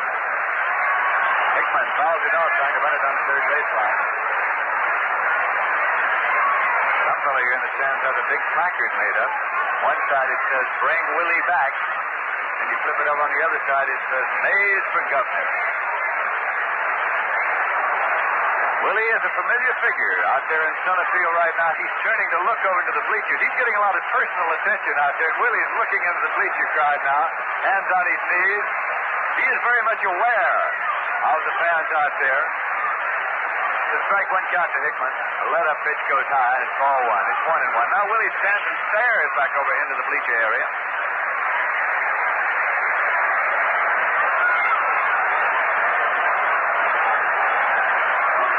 Willie Pierce is set to work. Here's a swing and a drive going out to left center field. It's in there for a base hit. Willie Mays scoops it up, fires it to second, taking a wide turn at first and holding up. It's Jim Hickman as he opens up. Bottom half of the fifth, and Roger Craig is due up for the Mets, so let's see if he's going to be coming out of the dugout.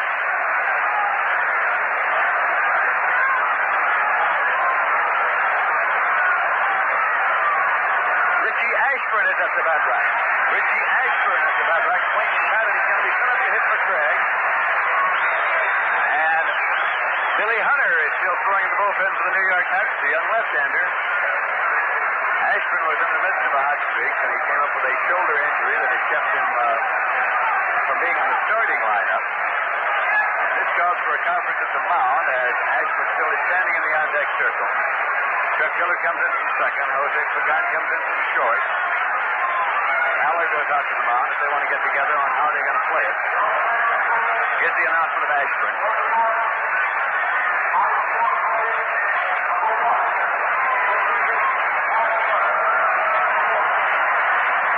Gets the hand as he advances to the plate now.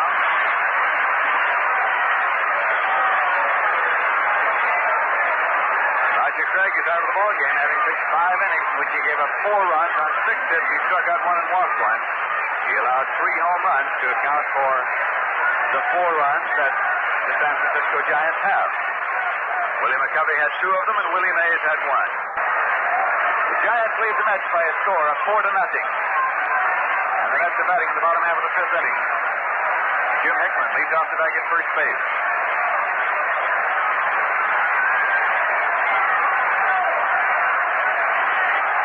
That pitch is low.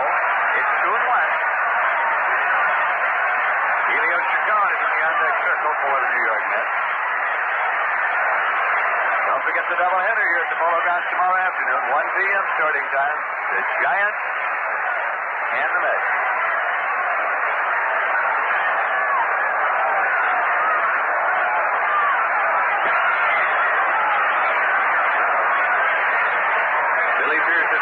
Hickman leads it first. Here's the pitch.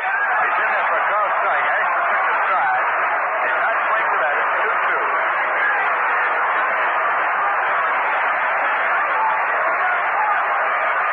Ashburn has a batting average of 356.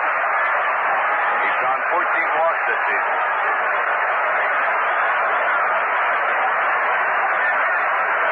Willie Pierce has won 7 straight ball games for the San Francisco Giants and has yet to lose one in the National League. He steps off the rubber. Hardy's set to go once again, looking into his side to catch Tom Allen. Hickman leads at first. The batter is not holding him on. It's swinging a foul ball. Back to the bag at third. Davenport taking open for a play. He gets to the barrier on the ball's in the stands out of play. Back to the bag at third. Umpire Paul Fryer digging right along with Davenport over to get a good look That's a possible play which did not develop.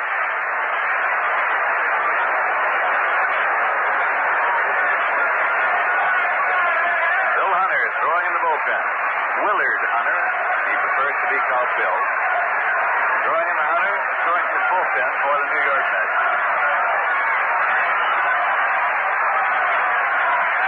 With Roger Craig, of course, out of the ballgame now for the Big City. It's throw over to first base, not in time.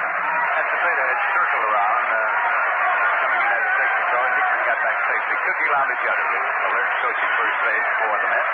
The Cookie Lounge Jutterly, alert coach at first base for the Mets.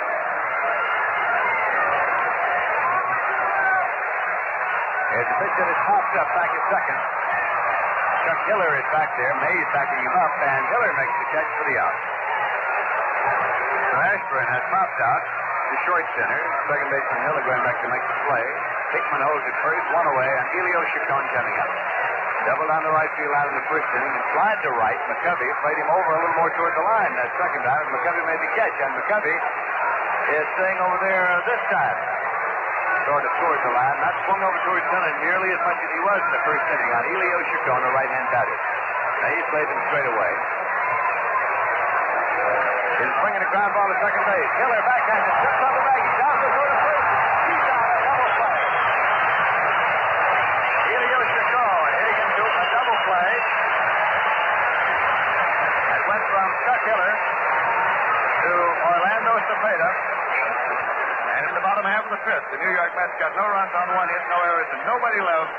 And at the end of 5 innings complete at the Polo Grounds, the score is the San Francisco Giants 4 and the New York Mets nothing. We were telling you about the doubleheader tomorrow, but coming up right now, a musical pitch with an interesting switch. This is Tito Rodriguez for Rheingold Extra Dry. Rheingold, el brindis perfecto para todos, familia y amigos. De sabor sin igual, la cerveza ideal. Tome Rheingold, bien fría y vera. In Spanish, it's magnifica. In English, it's great. In any language, it's Rheingold Extra Dry. Rheingold is good, longer and slower, for flavor that's clean, clear through. It's beer as beer should taste. Dry tells you why. My beer is Rheingold, that dry beer. Think of Rheingold whenever you buy beer. It's not bitter, not sweet. It's a dry flavor treat. Won't you try extra dry Rheingold beer?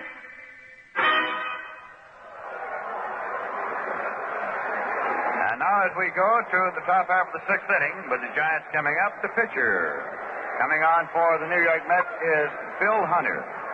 Willard Hunter, obtained by the New York Mets from the Los Angeles Dodgers. He was at Omaha at the time. He was the last player to be cut by the Dodgers this season. He worked in 8 ball games at Omaha with no record, all in relief. He worked in 7 straight ball games. And this is his first appearance in the uniform of the New York Mets. Left-hander Willard Hunter, now of the New York Mets. And he will be facing Tom Haller, Jim Davenport, and Jose Pagan. While he is warming up, in order to allow our stations to identify themselves, we pause now for station identification. You are tuned to WGY Schenectady, your New York Mets station. Present temperature is 74 degrees. This is Lindsey Nelson with Bob Murphy and Ralph Kiner at the Polo Grounds, where the San Francisco Giants lead the New York Mets by a score of 4-0. And Bill Hunter is working in relief of Roger Craig, who pitched 5 innings, allowed 4 runs, all the result of home runs. 2 by McCovey and 1 by Mays. One of McCovey's was a 2-run homer. He allowed 6 hits, struck out 1 and walked 1. Here's left-hand batter and catcher Tom Haller. He's been up twice without a hit. First pitch by Hunter. Hits Haller, and he is hit by a pitch ball, goes down to first base.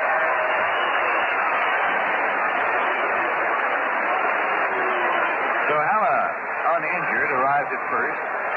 And that brings Jim Davenport up. He is 1 for 2 tonight.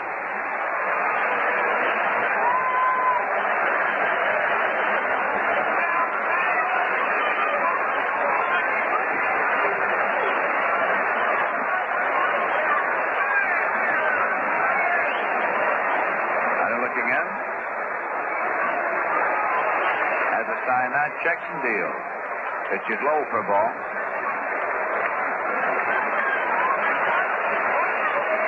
Jose Pagan now on deck for the San Francisco Giants, managed by Alvin Dark. Wes Westrom coaching at first, and Whitey Lockman coaching around at third. Takes the pitch tight. So it's to Davenport at the plate at 2-0, and Rod Keneal, the rookie first baseman, in the lineup tonight for the New York Mets, walks in a few steps on the grass to yell something over to pitcher Bill Hunter.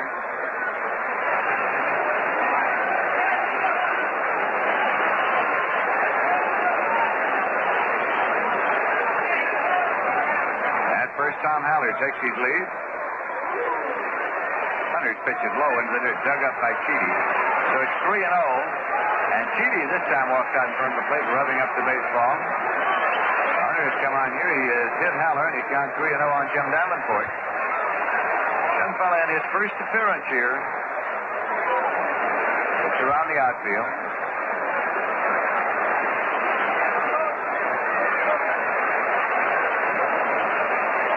He joined the New York Mets last weekend on the West Coast. Yanked it in high for ball 4. He walked it. That moves Haller to second. Davenport goes to first. And Jose Pagan, batting number 8 in the batting order, comes up for the San Francisco Giants, who started the night leading the National League 1/2 game ahead of the second-place Los Angeles Dodgers. Cincinnati Reds, of course, won this afternoon. They are in third place. Starting the night's play, the Reds were only 4.5 games out of first, the defending National League champions, the Cincinnati Reds.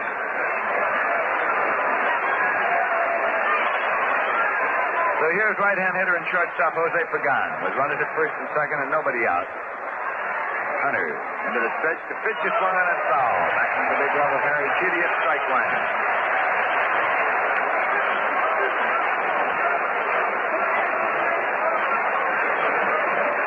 Dave Tillman is throwing in the bullpen for the Mets. Right-hander Dave Tillman warming up.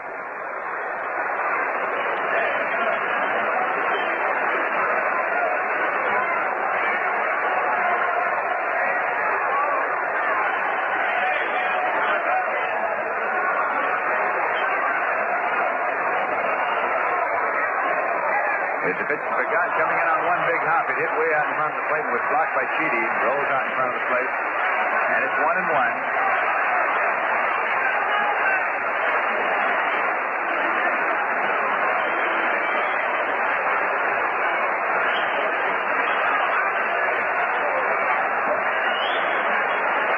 Rod Keneal defensively at first, playing in on the edge of the grass. And Mantilla at third is even with the bag in anticipation of the possibility of a sacrifice attempt here. Here's the pitch. Swung on, and it's a fly ball to right field. Hickman shifting back, tagged up with Haller at second. Hickman takes the ball, fires it on as Haller tags and moves. Throw is cut off by Chacon, and Haller slides safely into third, tagging up and moving on after the catch of the fly ball in right field. Davenport holding it first. One away, and pitcher Billy Pierce coming up. He had an infield hit in the fourth inning. He is 1 for 2, and he's getting a hand here from the Polo Grounds fans.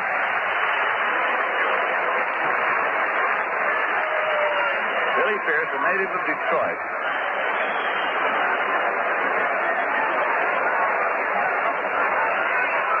Who had a great career with the Chicago White Sox. Time has been called, and Harry Cheedy has gone out to check with Bill Hunter.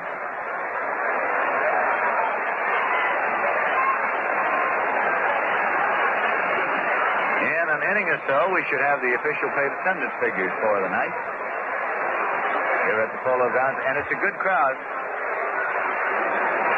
Polo Grounds just about filled up here on Friday night.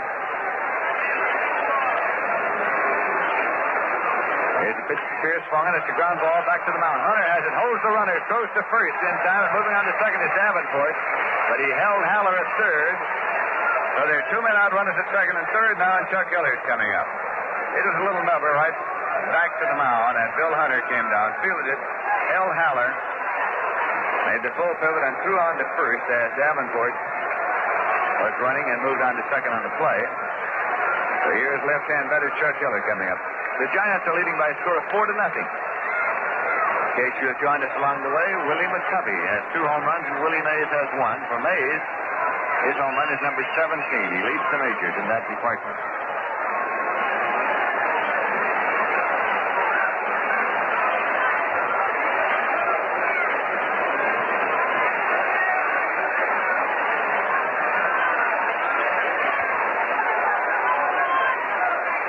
It's to Hiller is low and away for a ball. Probable pitchers for tomorrow's doubleheader for the New York Mets, Jay Hook and Vinegar Ben Mizell. For the Giants, Jack Sanford and Jim Buffalo. Game time 1 p.m. at the Polo Grounds tomorrow.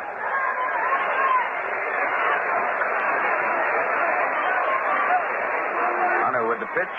Swung on at a ground ball to the right side. Charlie Neal is over. He has it. He plays. Rod Neal is first in time for the outfit. He started to side.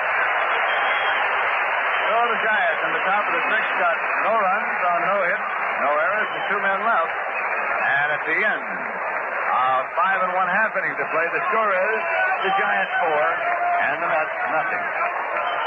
Well, here we are in this first great year of the return of National League Baseball to New York, and we think that this time it's here to stay.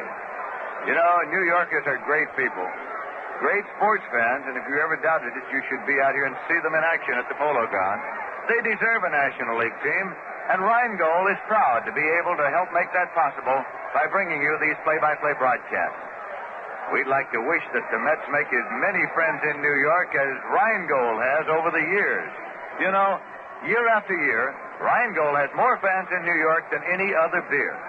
The reason is simple enough. Rheingold is the dry beer. And that means a big difference in taste. Dry tells you that Rheingold is brewed the long, slow, costly way to taste brisk and bright and clean clear through. Why don't you enjoy a cold glass of Rheingold right now, along with this game, and join the millions who say, my beer is Rheingold, the dry beer.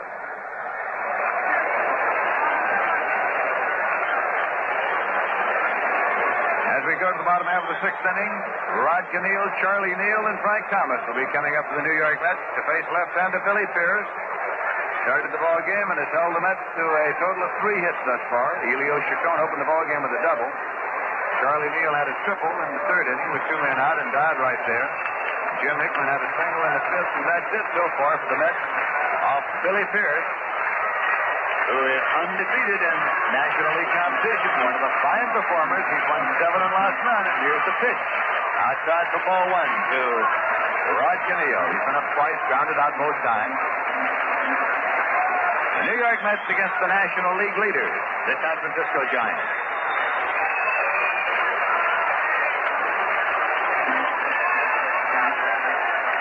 Swinging a foul ball, coming back in out of play. 1-1 now to Rod Neal. This is a rookie who played at Nashville in the Southern Association last season, and the season before that. Was used a great deal as an outfielder. Has good speed. Waiting for a 1-1 pitch, and here it is. Cut on, and as it drives one deep to left.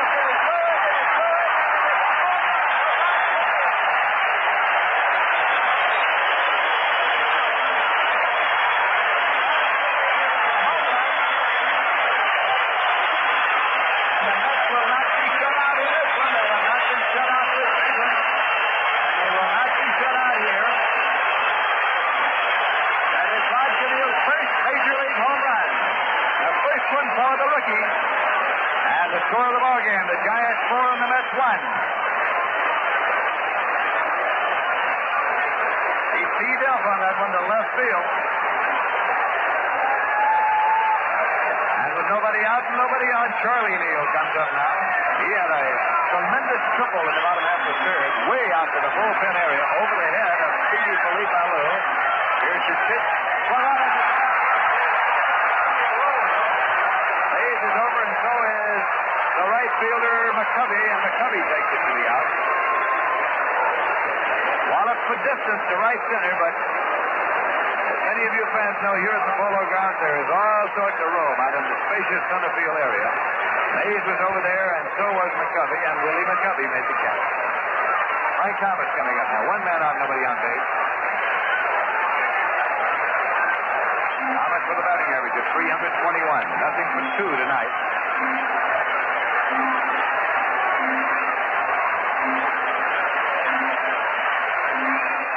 Pitch is in there for a call strike.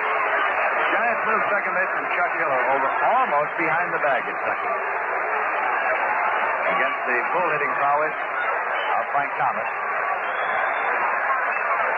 They do not move shortstop Jose Pagan as far into the hole as many teams do, nor do they play Jim Davenport as near to the line as many teams do at third base.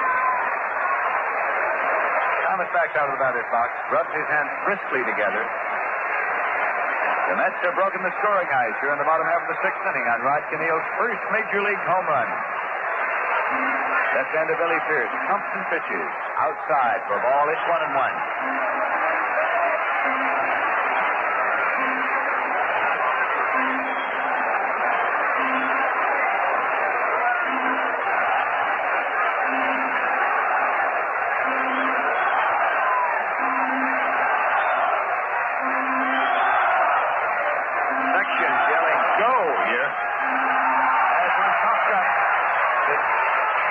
And Chuck Hiller goes back and calls. He makes the catch for the out. Frank Thomas is popped out. Chuck Hiller two away, nobody on. And Felix Mancia advancing to the plate for the New York Mets.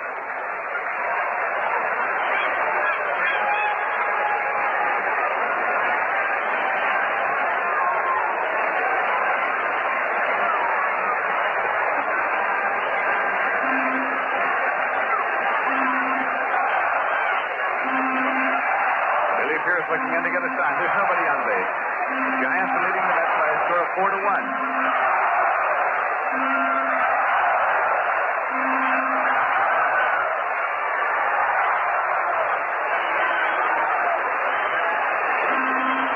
Now Pierce is set to work. The pitch is outside for a ball.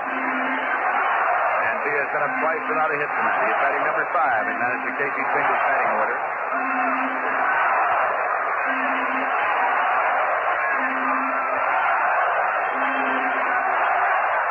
Pitch comes in low. It's ball 2. This is the first game of a 4-game series between the Mets and Giants. Doubleheader tomorrow, single game on Sunday, and that will wind up the current home stand. Mets will then hit the road, going to Philadelphia for night games on Tuesday and Wednesday. Then they go on to Chicago. Swinging a ground ball full foul. Mets will be in Chicago against the Cubs on Friday the 8th, Saturday the 9th, and Sunday the 10th. All-day games, of course, since there are no lights at Wrigley Field in Chicago. Then the Mets go on to Houston for 4 straight night games, Monday, Tuesday, Wednesday, and Thursday, the 11th, 12th, 13th, and 14th. Then the Mets come home against the Chicago Cubs the night of June 15th, the afternoon, Ladies' Day, Saturday afternoon the 16th, and a doubleheader on Sunday the 17th. And then the Milwaukee Braves come in for 3. There's swinging a foul ball into the stand. Milwaukee Braves will be in for 3 days, 4 games. The night game on Monday the 18th. Ladies' Day afternoon game on Tuesday the 19th. And a doubleheader on Wednesday afternoon, June 20th.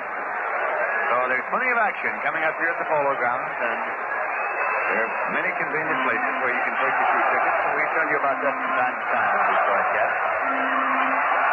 Count of 2-2 to Mancia with 2 men out and nobody on base.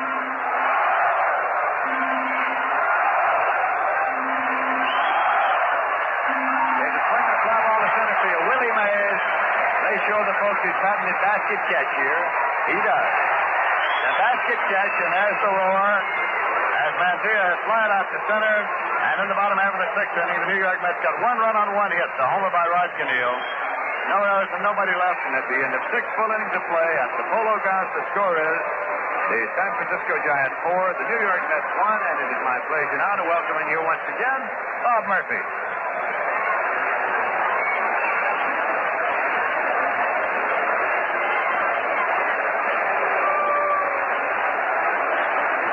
Thank you very much, Lindsay.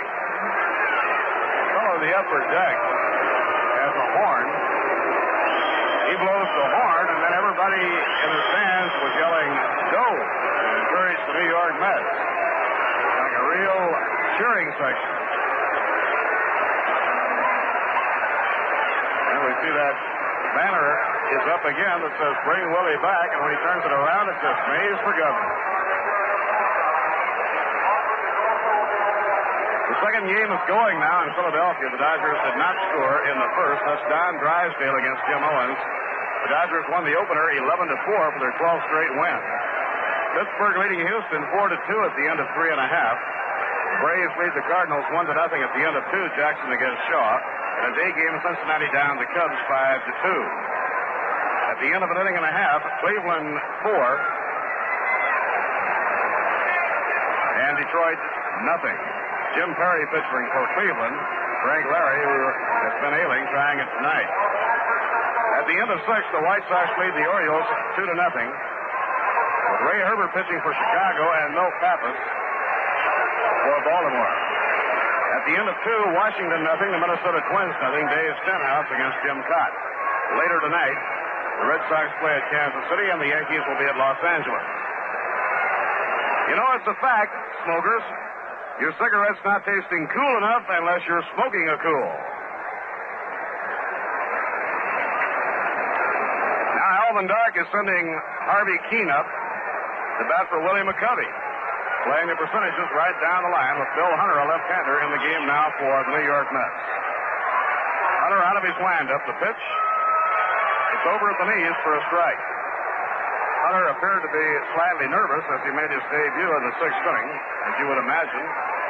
Breaking in. Not his first big league ball game, his second big league ball game, but before a mighty big crowd. Inside and low, 1 ball and 1 strike.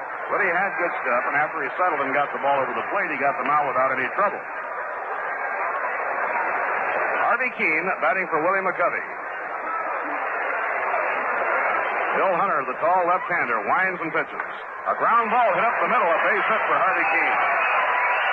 Ground single to center field for Keene. Harvey was hitting at 302 as he came up. Now here's Willie.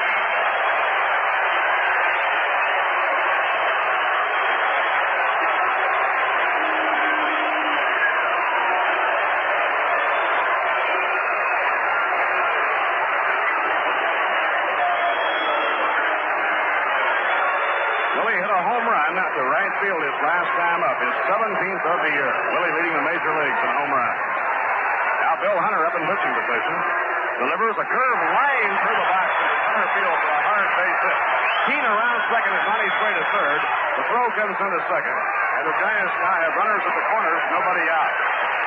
Willie getting his second hit, a hard shot through the box.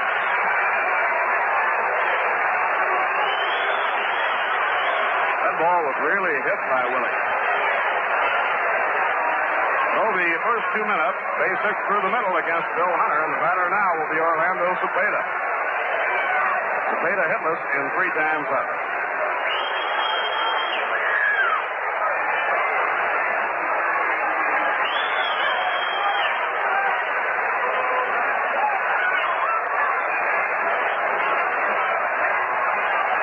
Cepeda got a triple in the 9th inning in Philadelphia last night to keep his batting streak alive. He pitched safely in 12 straight.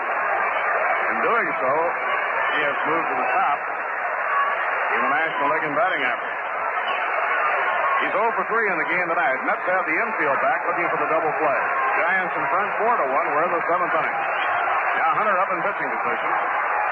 Delivers to Cepeda. A foul ball off to the right, no play.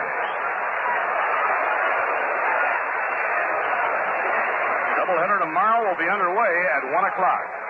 Those of you planning to drive to the Twin Bill tomorrow, remember the Yankee Stadium parking facilities are available to you, as well as the parking locations around the Polo Ground. Now Hunter checks the runners. In comes the pitch. Swing and a miss. He took something off that one. Good let-up by Bill Hunter, and the count strike two.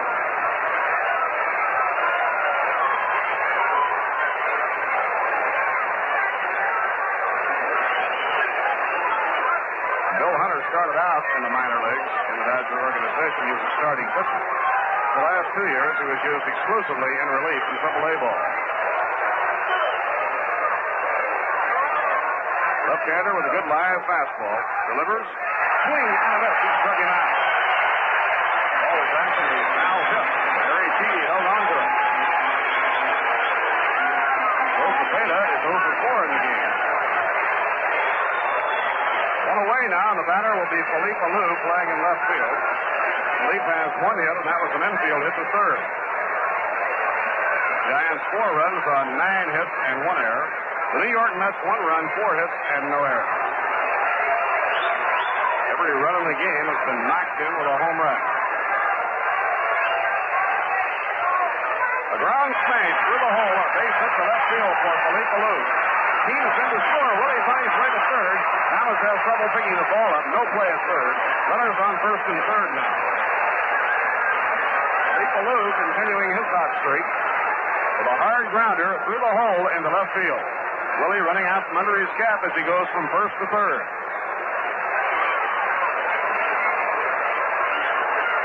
That for Felipe Alou is his 39th run batted in. Cepeda has knocked in 49. Willie Mays has knocked in 40. And Felipe Alou 39. How's that for a heart of a batting order? Now the batter is Tom Haller, the catcher. Bill Hunter delivers a fastball up high. 1 ball, no strikes.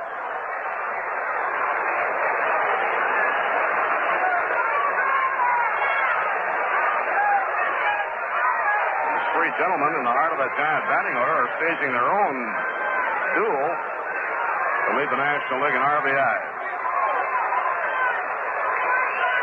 Many think that Mays and Cepeda are going to have the same kind of a year that Maris and Mantle had last season for the Yankees.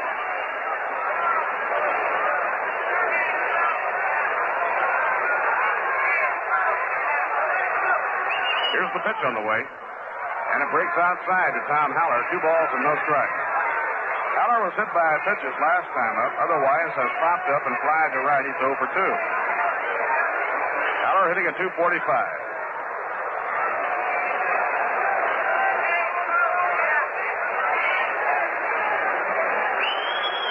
Dave Hillman has gone back to work in the bullpen now for the New York Mets. Giants leading 5-1. Runners on first and third, 1 man down. Mays the lead runner on third. Alou on first.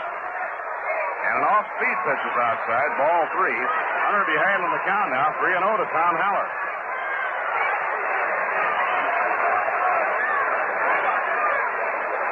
Big crowd got quite a kick out of the home run hit by Rod Camille.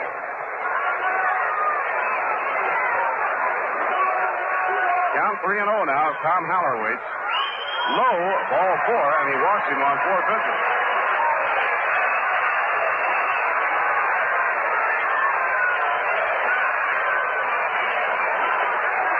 Now Jim Davenport will be up. Davenport 1 for 2 in the game, batting at .321.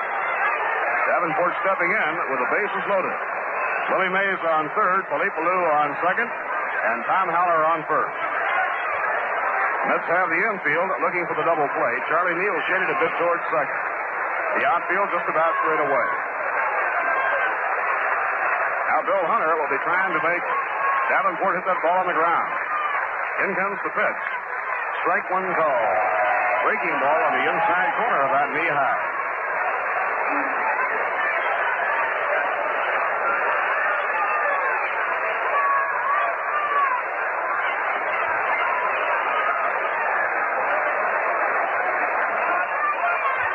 Wags the glove. 3 runners take a lead. Pitching to Davenport, a swing and a miss on a fastball, strike 2. He really reached back for a little something extra on that one. That's the fastest pitch we have seen Bill Hunter throw. Real blazer. He considers the fastball to be his number 1 pitch.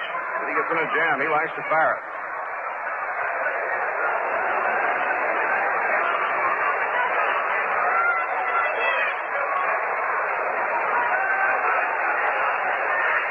Two-strike count now on Jim Davenport. Jose Pagan waiting on deck. In comes the pitch. A fly ball hit right down the right field line. It's straight to third. It is home run.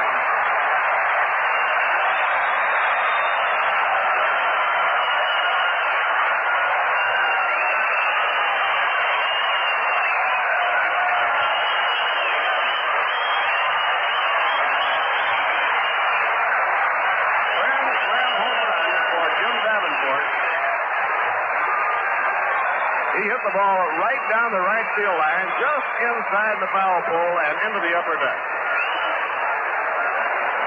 And the Giants move out to a 9-1 lead. They have 5 runs in now in the 7th inning. For Davenport, his 6th home run of the year, he now has driven 24 runs in. So the Giants in the game have now hit 4 home runs.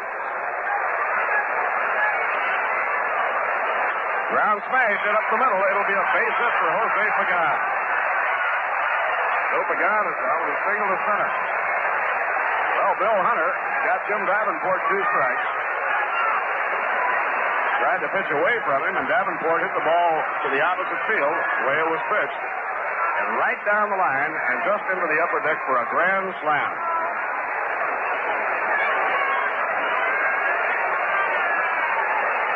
Home runs have accounted for 8 of the 9 runs scored by the Giants.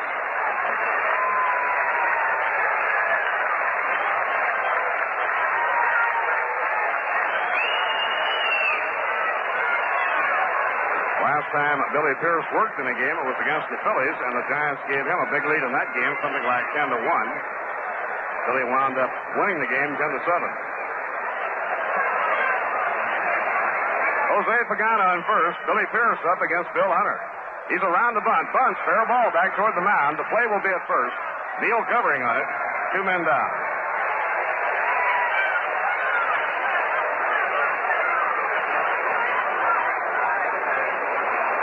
Now the Giants have hit around in the 7th inning. Second baseman Chuck Hiller, the leadoff batter, is the 9th man to come up.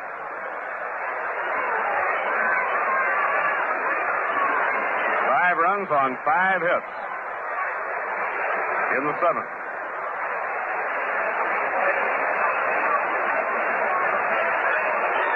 Bill Hunter got the Giants out in the 6th inning, but they come back with an assault in the 7th.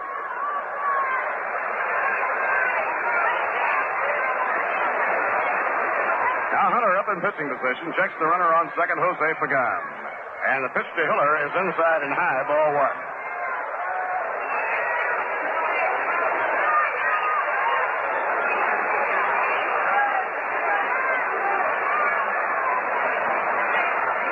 Giants are averaging over a home run a game. In comes the pitch to Hiller, inside and high. It's ball 2, 2-0.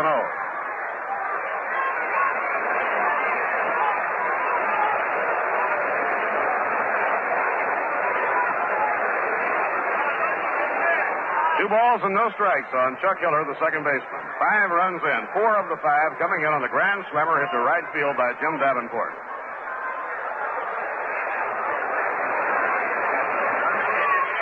Now Hunter behind on the count. Makes the 1-second stop. Here's his pitch, and it's up high, ball 3. Goes behind him, 3-0. The Giants with 4 home runs tonight now have hit 66 homers in 51 games.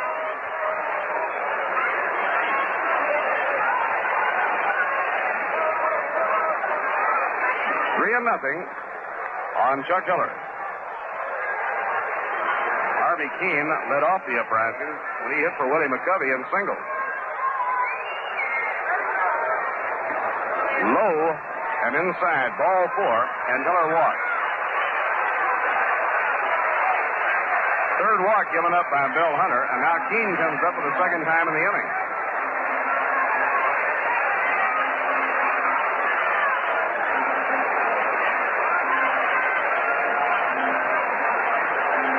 He started the inning off when he singled to center field. McCovey had 2 for 3 while he was in the game. Both of his hits were home runs. One to right field and one to left field.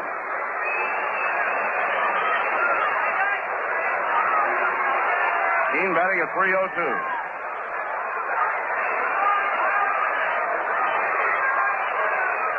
Here's the pitch, a fastball over a call strike. Hard-hitting Harvey. He'll hit a lot of line drives in the course of a baseball season.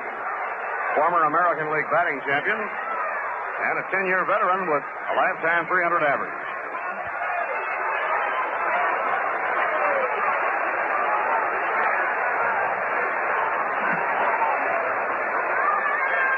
Here's the pitch on the way. He leans in and lets it go. It's outside. 1 ball and 1 strike. 5 runs are in. The Giants have runners on first and second, 2 men down.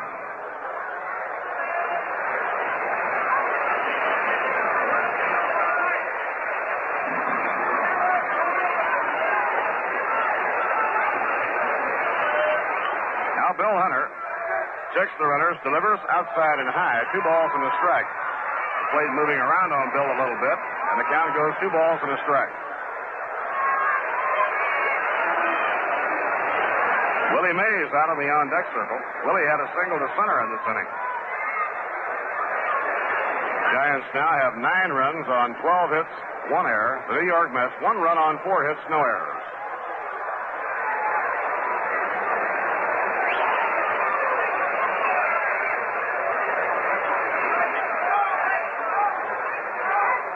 Count 2-1. Keene waiting. Swings and fouls the ball back toward our TV booth and out of play. Even count now, 2-2.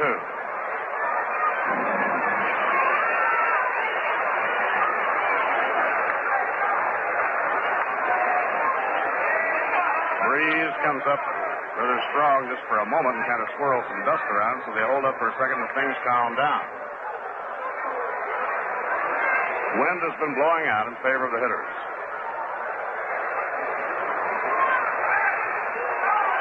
Here's the pitch to Keene. Swing and a miss. He struck him out on a breaking ball. Harvey Keene, who started the 5-run inning, is the 3rd out as he strikes out. 5 runs, 5 hits, including a grand slammer by Jim Davenport. No errors and 2 left on. And now at the end of 6 1/2 innings, the score, the Giants 9 and the New York Mets 1. Say, did you ever feel that your cigarette had suddenly changed signals on you? That brand you're smoking, that tasted okay when you first smoked it, has it suddenly begun to taste hot and dry? Now, when that happens, it's time you made a real change. Time you came up to the menthol magic of cool and felt that extra coolness in your throat. Your cigarette's not tasting cool enough unless you're smoking cool. You're not smoking cool enough till you come up to cool. Cool menthol magic brightens taste, refreshing all day through. Feel extra coolness in your throat as cool comes through for you. Your cigarette's not tasting cool enough unless you're smoking cool. You're not smoking cool enough till you come up to cool. Yep, cool filter kings are cool without filter.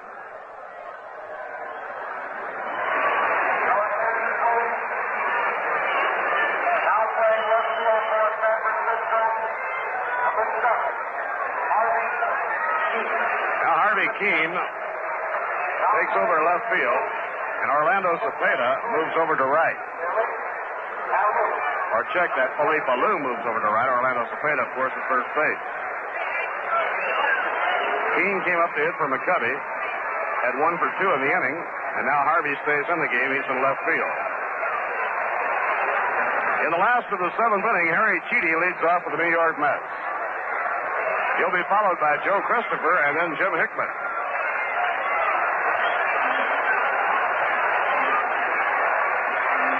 Billy Pierce out of his windup, and he starts Cheedy off with a breaking ball that's taken. 1 ball and no strikes. Harry batting at .242. Jay Hook will work the first game of the doubleheader tomorrow. probably Vinegar Ben Mizell in the second game.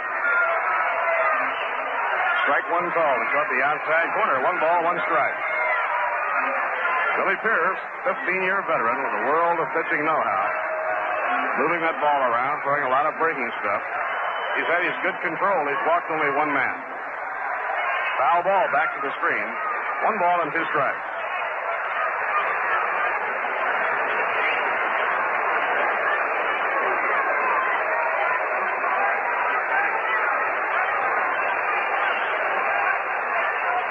One and 2 on Harry Cheedy. Harry trying to get things rolling here on the last half of the 7th.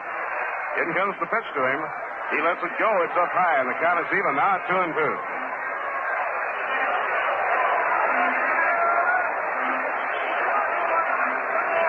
Breeze quite a bit stronger now than it was in the earlier part of the evening. Pitching 2 and 2. A high fly ball into center field. Willie Mays just backpedaling a few steps to get under it. He has it for the out. Willie dropping that glove at the last moment with the bases spare to make that basket catch.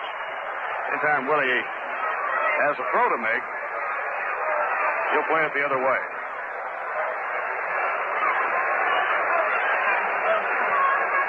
One away and nobody on. Joe Christopher hitting for the 3rd time. Joe has drawn a walk and grounded out third to first. Base hits have been hard to come by against one of the winningest pitchers in baseball for the last 20 years, Billy Pierce.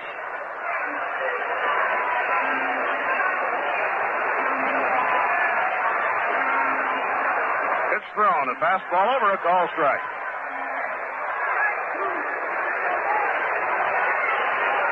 Pierce wins this game. Pierce and Larson, the 2 hurlers acquired from the White Sox, will have a record of 11 wins and no losses. So they have given the Giant pitching staff a real shot in the arm.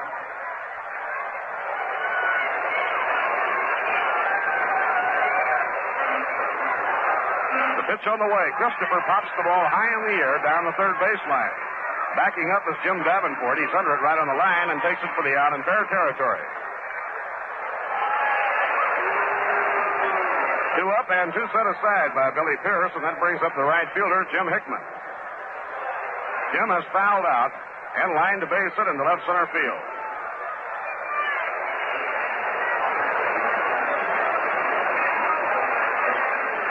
This was a 5-1 ball game when Jim Davenport hit a grand slam home run to right field. Pierce winds and pitches, and it's right in there for a call strike to Jim Hickman. The Dodgers, if they sweep a doubleheader tonight in Philadelphia, can move into a first-place tie with the Giants regardless of the outcome of this game. Dodgers won the first game of that twin bill. Swing and a miss. A 2-strike count now on Jim Hickman.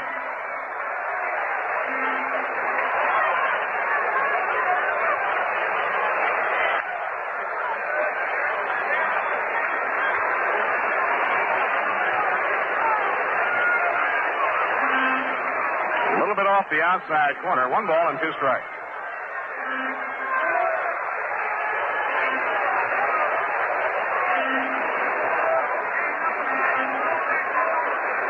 One and 2 on Jim Hickman. 2 outs. Nobody on. Home half of the 7th inning. And the fastball is triggered too high. 2 balls and 2 strikes. Bobby Wine has hit a 2-run homer in the last of the 2nd at County Mack Stadium, and the Phillies lead the Dodgers 2-1.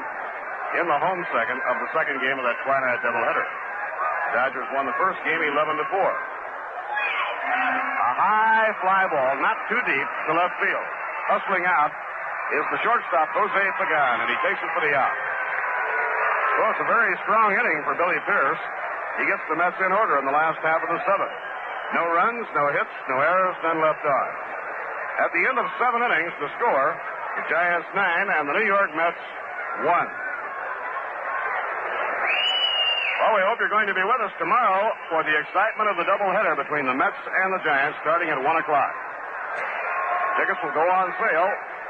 The advanced ticket window on the 8th Avenue side of the Polo Grounds, and of course they're also on sale at Grand Central Station, 42nd and Vanderbilt ramp, Long Island waiting room of the Penn Station. Right now, while Bill Hunter throws in his last warm-up tosses, before we move to the 8th inning, let's pause for station identification. This is WGY Schenectady, where you can hear all the games of the New York Mets. For baseball, for the best of music, for comprehensive, reliable news reporting, stay tuned to WGY.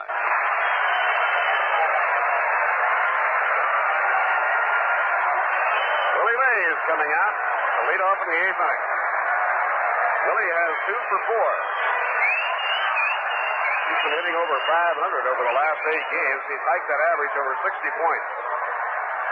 Here's the pitch to Willie, and it's high, ball 1.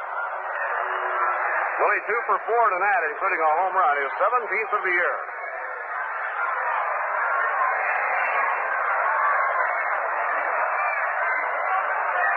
Foul ball, back toward the press box and out of play. 1 ball and 1 strike.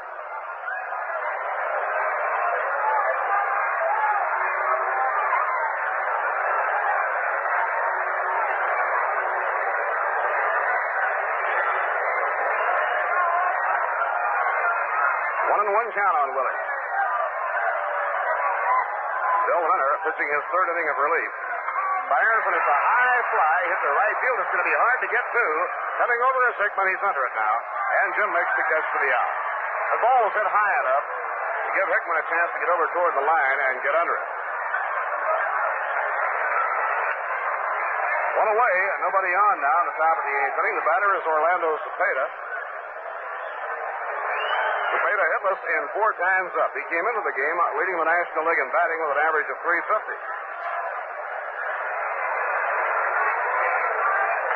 Ground ball capped on the ground right back to the mound. Bill Hunter has it in his glove. Throws to Keneal, and there are 2 down.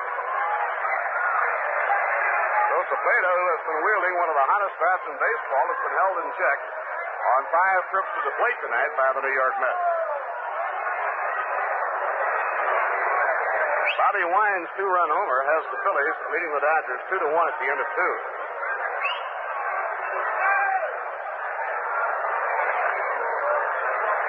Palipaloo takes the pitch inside and low. 1 ball and no strike. Palip has 2 hits and 4 times up. In the 7th inning, he singled to drive in a run. Foul ball back. That is the only run that has been driven in the entire ballgame by anything other than a home run. Willie McCovey hit 2 home runs and knocked 3 runs in. Willie hit a home run with nobody on, and Davenport a grand slammer. Outside and high. Foul ball back. That is the only run that has been driven in the entire ballgame by anything other than a home run. Willie McCovey hit 2 home runs and knocked 3 runs in.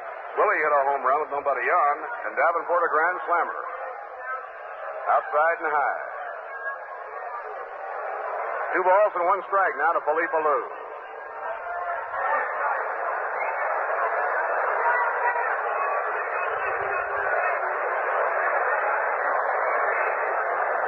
Breaking ball off the outside corner. Hunter getting behind 3-1 now on Alou. Alou hitting at .331. And he's driven 39 runs in.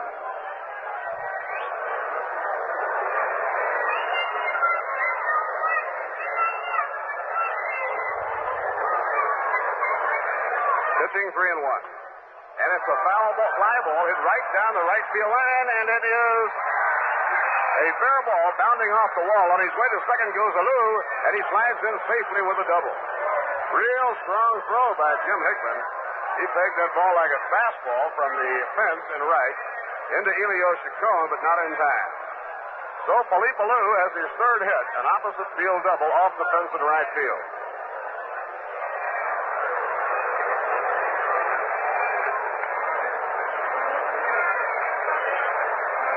That was a short double hit by Alou. Seemed to hit it off the fist, looping fly right down the line and off the fence. Tom Haller, the batter. Big left-handed batting catcher. Check swing and a grounder hit foul down the 3rd baseline, no play. Haller 0 for 2 has popped up, fly to right. He was hit by a pitch in the 6th inning, and he walked and later scored in the 7th inning. The Cardinals scored, the Braves scored 3 in the third inning. They now lead the Cardinals 4-0 at the end of 3. Pittsburgh 7, Houston 3 at the end of 4.5. Dipped right in there for a call strike. 2-strike count now to Tom Haller. We're in the 8th inning. The Giants in front, 9-1. They got 5 big runs in the 7th inning. Jim Davenport hitting an opposite field, a grand slam home run.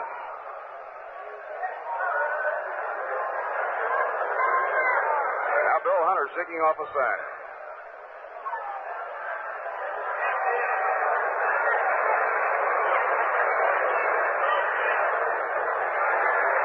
Two-strike delivery. Outside and low, Chidi had to go off to his left to handle it. 1 ball and 2 strikes.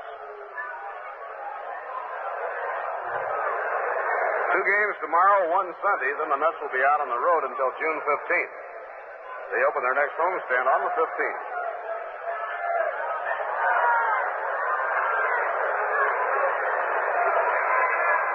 Felipe Alou leading off second.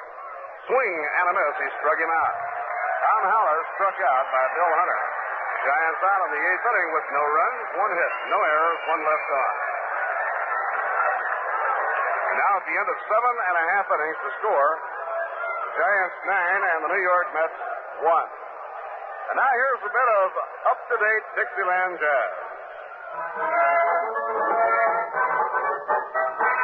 My beer is Rheingold, the dry beer.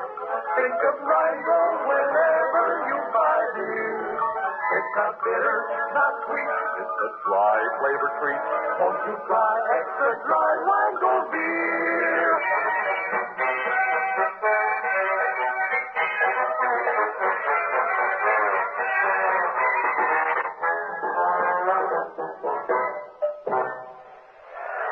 That's the song that tells you why Rheingold is New York's largest selling beer.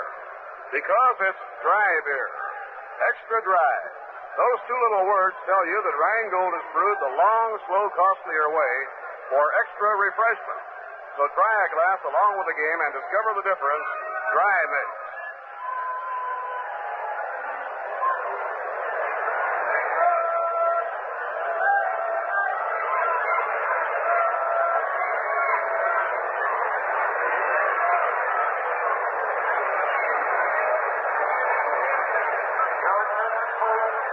The paid attendance for tonight's ball game. It is not a record crowd, but it certainly is a magnificent crowd. 43,742 paid. A total crowd of 44,451. 44,451. Watching the initial game in the Polo Grounds between the Mets and the Giants. Now Cliff Cook is up as a pinch hitter for Bill Hunter, and the pitch is taken for a strike. Dave Hillman warming up in the bullpen. Billy Pierce out of his wind-up the pitch, and it's a foul ball wafted back upstairs out of play, strike 2.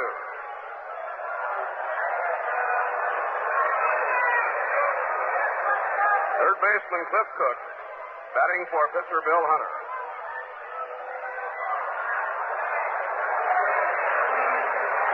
In comes the pitch to him. A let-up pitch by Billy Pierce, a little bit high. 1 ball and 2 strikes.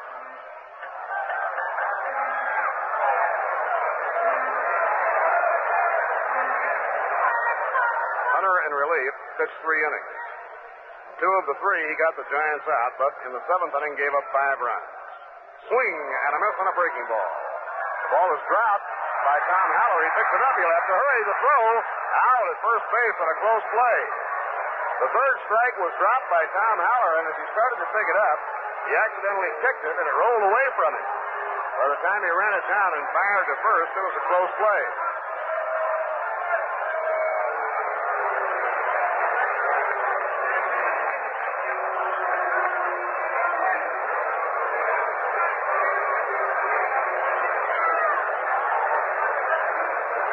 That's the second strikeout for Billy Pierce. Last half of the 8th inning, the Mets trailing by a score of 9-1. was a real good ball game through 6 innings. Giants led it 4-1, but they came up with 5 in the 7th inning. Elio Chacon batting. Here's the pitch. Fastball over a strike. Oh, and Davenport hit for the grand slammer was a real polo grounds homer. Hugged the right field line and just tucked into the upper deck. Fouled right straight back toward the photographer's booth. And slamming in. So it's a 2-strike count now on Elio Chacon. While the Giants have scored 9 runs, Billy Pierce has been tough to handle.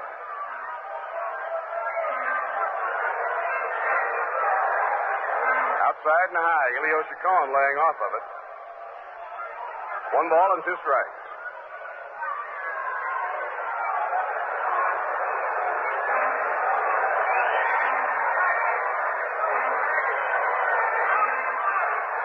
One out, nobody on.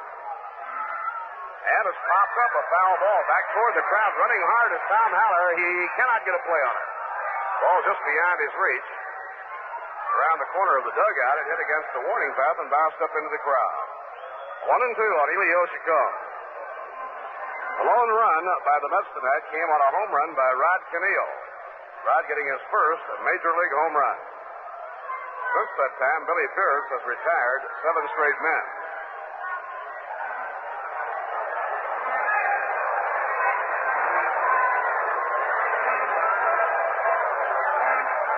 Pierce tonight trying to get his 8th win without a loss.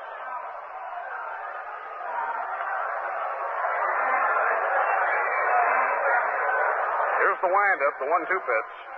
And it's a little bit high to Chacon, 2 balls and 2 strikes. Rod Cannell waiting on deck.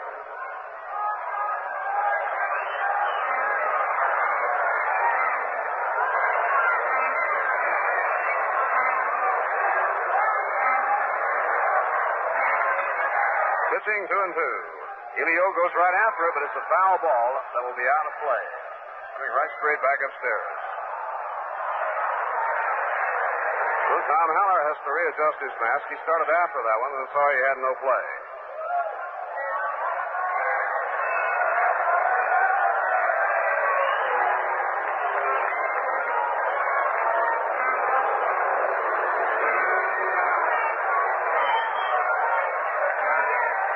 Here's the windup, the 2-2 pitch by Pierce.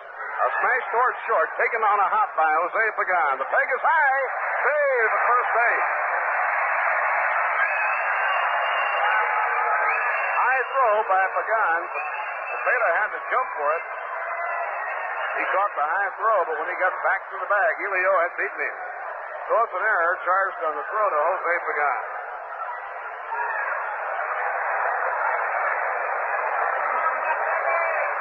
Second error in the game against the Giants, and the batter is Rod Cannell.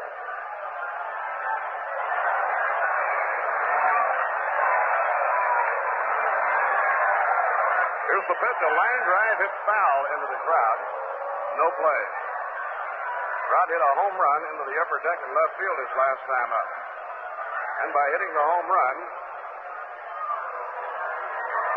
means 1,000 cool cigarettes to the Veterans Hospital in the Bronx.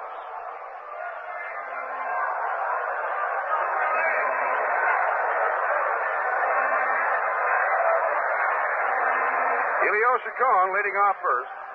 1 man away. We're in the last of the 8th inning. A fly ball looped out toward shallow center. Coming in hard is Willie Mays. It'll drop in for a base hit. And now the Mets have runners on first and second. Rod Cannell getting his second hit of the game.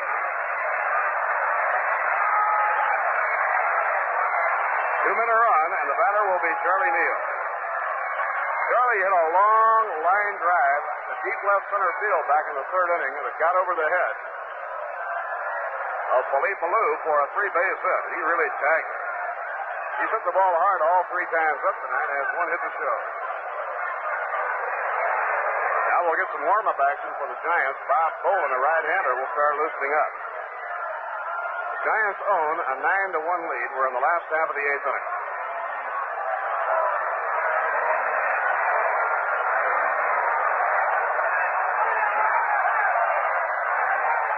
Charlie Neal calculating that bat around, waiting on Billy Pierce. Kick of the leg, the pitch thrown, a little bit low. 1 ball and no strikes.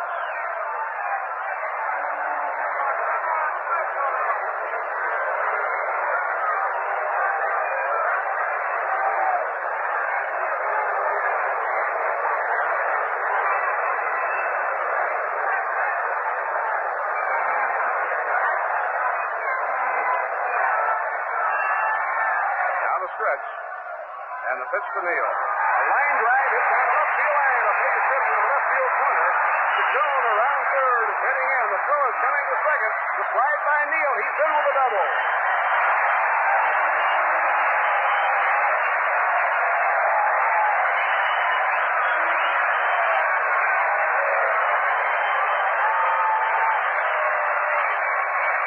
Hard line drive hit right down the left field line. A run-scoring double for Charlie Neal. It's now 9-2. Runners on second and third, 1 out, and Frank Thomas coming up.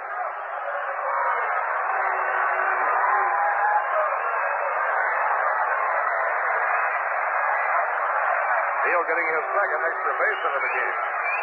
Mets now have a total of 2 runs on 6 hits. Frank Thomas 0 for 3. Frank has been called out on strikes, grounded out third to first, and hit a pop fly to second. Alvin Dark is asking for time, and he's way up on the mound now to see Billy Pierce. Billy pitched a similar game against the Phillies last Saturday when he held a 10-1 lead going into the 8th and 9th innings and weakened in the 8th and 9th, and the Phillies wound up losing the game 10-7. So Alvin wants to go out and talk to him to see if he feels that he's losing some of his stuff.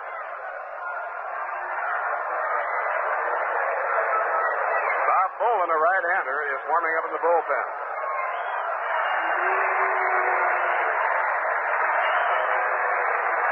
Alvin getting a nice hand now as he runs back to the dugout.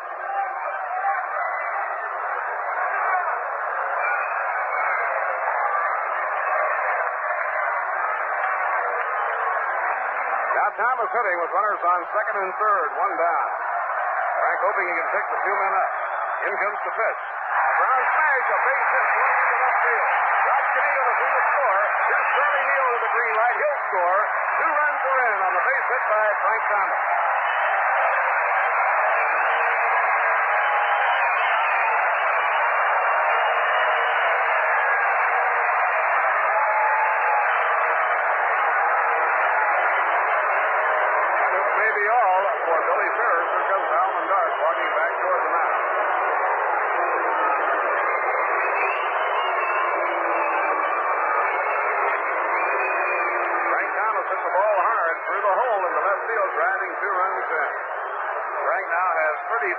Runs batted in.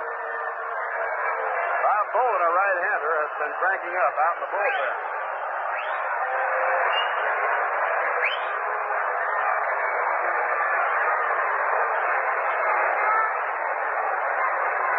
This will be all for Billy Pierce, and right-hander Bob Bolin, B-O-L-I-N, will be brought on in relief. Last year, Bolin divided the year between Tacoma and the Coast League and the Giants. He was in 37 games with the Giants in relief. He won 2 and lost 2.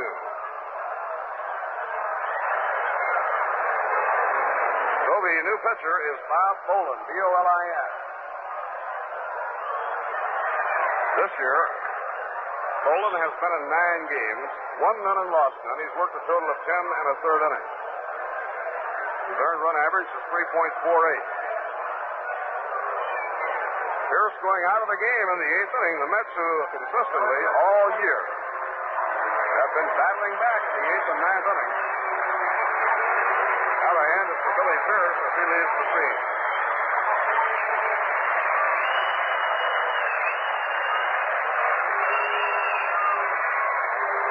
Pierce pitches 7 1/3. Leaves the game here in the 8th inning with 3 runs in, 1 man out, and Frank Thomas on first base. He gave up only 4 hits over the first 7 innings, but the Mets have raked him for 3 hits here in the 8th. Pierce walked 1 and struck out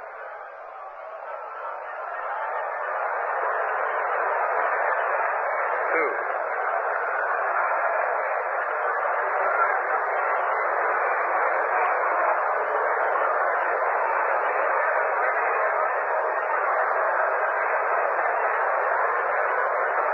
Lipstadt of the New York Times was given a $100 award for his outstanding story that he did on Jay Hook and Jay's theory of the curveball. Jay, of course, is a graduate in gas dynamics from Northwestern University and a man with a very fine mind, as well as a fine pitching arm. Jay will be pitching in the opener of the doubleheader right here at the Polo Grounds tomorrow. Jack Sanford, in all probability, will be his mound opponent. In the second game, Jim Duffalo, who worked 3 good innings in relief against the Mets in San Francisco, has been tapped by Alvin Dark, and Wilmer Mizell given the call by Casey Stengel. Seats available, and they'll be on sale tomorrow morning at the advanced ticket window, the 8th Avenue side here at the Polo Grounds.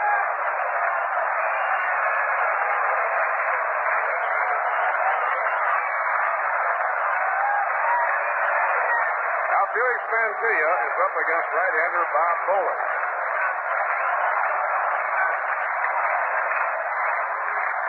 Here's the pitch. Fly ball. It's going to do it.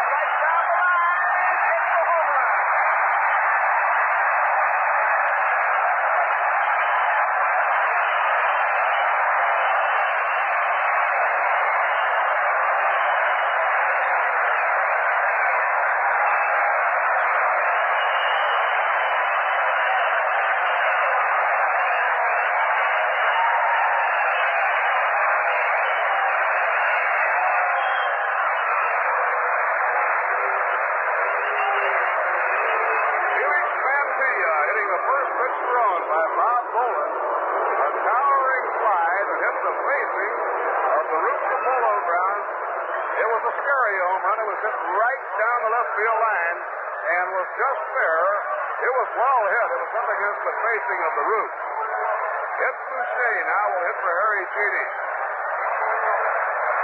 5 runs are in.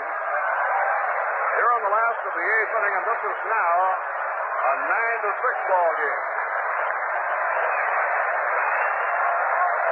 5 runs are in, matching the 5 scored by the Giants in the 7th. Back to the original deficit. 9-6 now, the Giants in front. It's Boucher batting against Bob Boland. Right-hander's fastball is over. A call strike.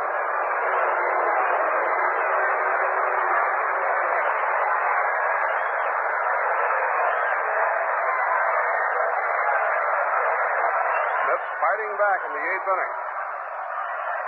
This is over. Strike 2 call. The home run for Felix Mantilla, his 4th of the year. Felix now has driven 19 runs in. Mets have hit 2 home runs. The Giants have hit 4.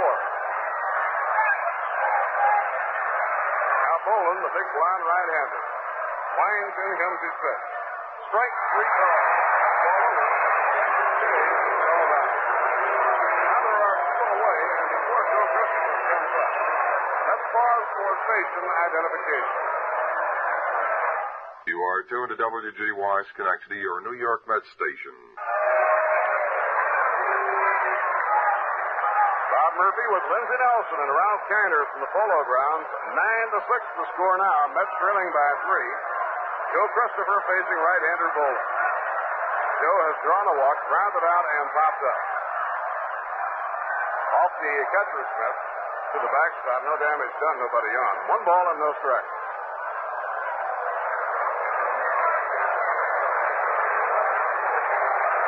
Mets right back at it. Hammer and Tong refusing to quit. 1-0 pitch.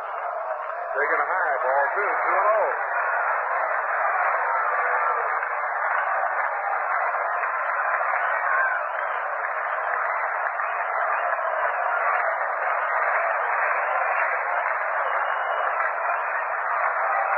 Crowd really clamoring now.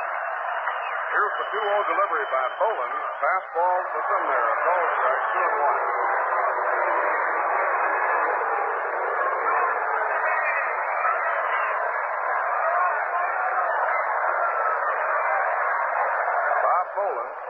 6'4" right-hander. Cranks up. Here's his pitch.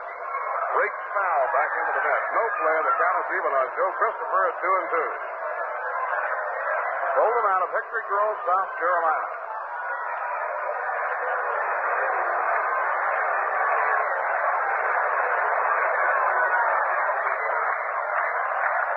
Playing pro ball 5 years, 4 in the minors, 1 in the majors. Way outside. That goes all the way to the backstop. Full count, 3-2. Full count now, 3-2 on Joe Christopher. Now the Mets are getting Bob Moorhead warmed up in the bullpen. Mara Throneberry down around the bat rack.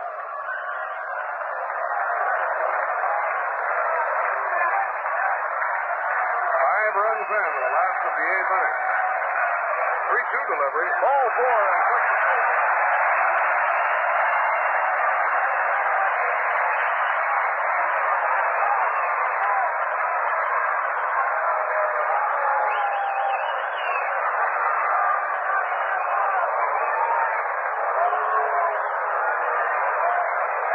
Mara Throneberry comes out of the dugout swinging 2 bats. Dark now has gone to his 8th out in the bullpen. He's getting Stu Miller ready. This is a 9-1 ball game, but the Mets have 5 runs home in the last of the 8th inning. The right-hander, Bob Boland, in the game. Mara Throneberry will bat for Jim Hickman.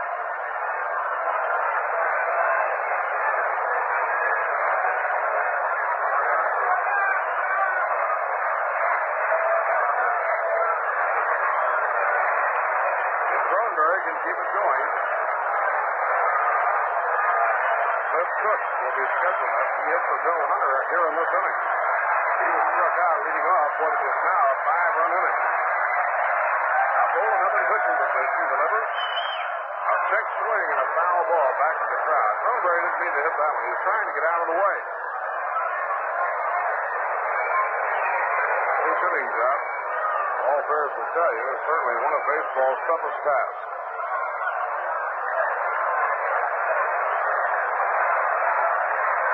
Emilio Chacon occupying the circle. Joe Christopher leading off first, 2 men down. And the pitch to Throneberry is up high. He lets it go. 1 ball, 1 strike.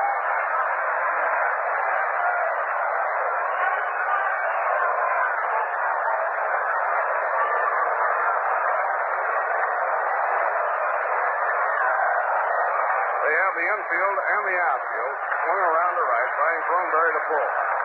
Here's the 1-1 pitch. Way inside and almost kicked it. Throneberry had to come out of the way in a hurry on that one. RFC is getting better. He played last night without a brace on the knee for the first time.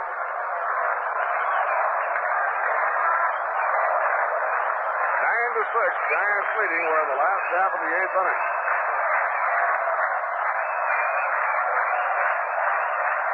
Pitching 2-1. And it's popped up in foul territory near the plate. Tom Haller is settling under and waiting. He makes the catch and the side is out. But it was a big inning for the New York Mets. They fight back into this ball game. In the 8th inning for the New York Mets, they score 5 runs. 4 hits. 1 error charged to the shortstop, Jose Pagana, and 1 man left on base. Those of you planning to drive into the game tomorrow, remember now the doubleheader gets underway tomorrow at 1 o'clock. Yankee Stadium parking facilities available as well as the locations around the Polo Grounds. Tickets will be on sale tomorrow morning at the advanced ticket window on the 8th Avenue side of the Polo Grounds. Other outlets for you are Grand Central Station at the 42nd and Vanderbilt ramp and the Long Island waiting room of the Penn Station. Having your future plans, ticket reservations for all home games at the Polo Grounds may be made at all Howard Clothes stores in the New York area. We'll have a number of changes coming up for the New York Mets now. We'll have a new battery. Dave Hillman on the mound, Hobie Landreth behind the plate. Marv Throneberry will go to first base. Rod Cadile has moved from first base to right field. In other games, the Dodgers beat the Phillies 11-4 for their 12th straight win in the opener. In the second game, the Phillies lead 2-1 at the end of 4. Dallas Green replaced Jim Owens in the second. Don Drysdale pitching for the Dodgers. The Pirates lead the Houston Colt 45 7-4 at the end of 6.5 innings. Tiefenauer is in relief now for Houston, and Roy Face has come on for the Pirates. Milwaukee leading St. Louis 4-0 after 5.5. Bob Shaw has the Cardinals shut out for 6 innings. Ed Bauda replaced Larry Jackson.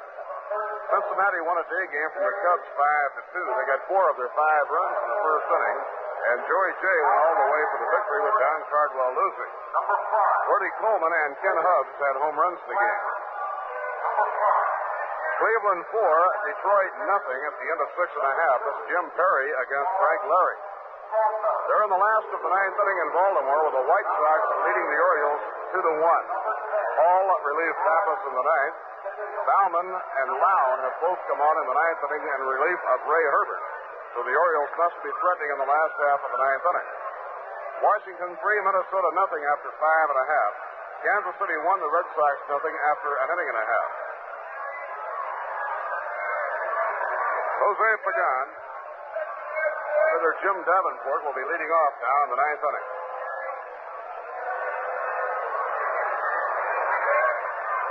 Davenport 2 for 3, including a grand slam home run. His grand slammer came in the 7th inning when the Giants got 5 runs. Dave Hillman out of his windup, the pitch. He goes to a curve and it's outside and low. Davenport the batter, Pagan on deck, and then Bowler.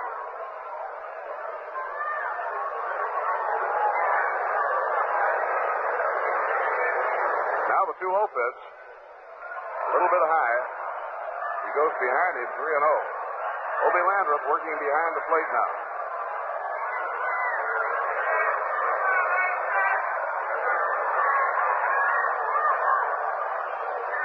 Inside and low, it's ball 4, and Davenport walks.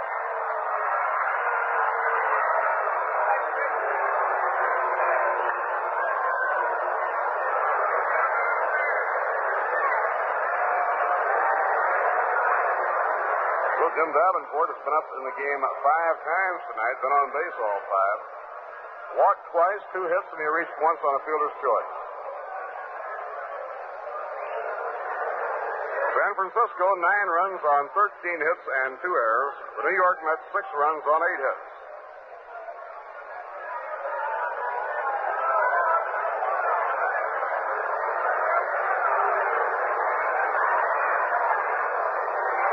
Jose Pagan. The pitch by Hillman tapped foul off the plate, bounding down the third baseline. Doubleheader tomorrow will start at 1. The single game on Sunday will start at 2.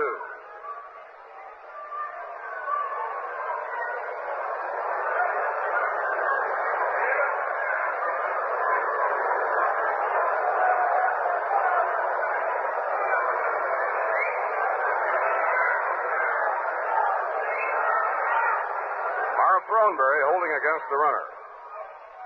Pitch by Hillman. Fastball off the outside corner. 1 ball and 1 strike.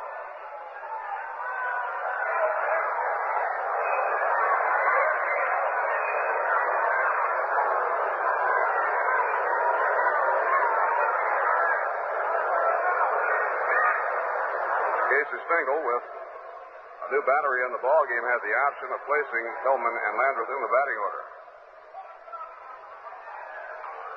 Ball is popped up outside third. Running for it is Mantilla. He's nearing the crowd. He's on the warning path, and he has it.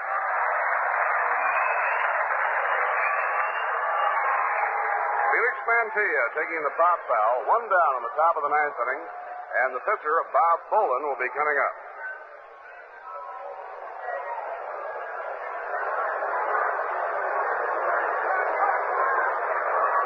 A big, hard-throwing right-hander from Hickory Grove, South Carolina.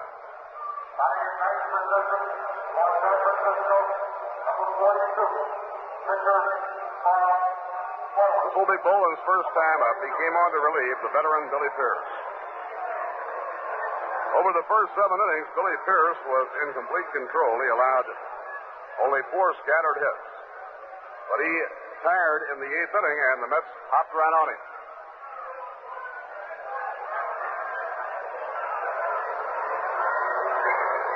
Davenport with a short lead at first. Here's the pitch by Hillman. He's around the bunt. Foul ball coming right straight back. No play. Bob Bolin ready to sacrifice his turn at bat, trying to build a run here in the top of the 9th inning. The on-deck batter is the second baseman, Chuck Hiller. 6 home runs in the game tonight. Willie McCovey hit 2. Willie Mays and Jim Davenport each hit 1. For the New York Mets, Rod Kenneal and Felix Mantilla belting home runs.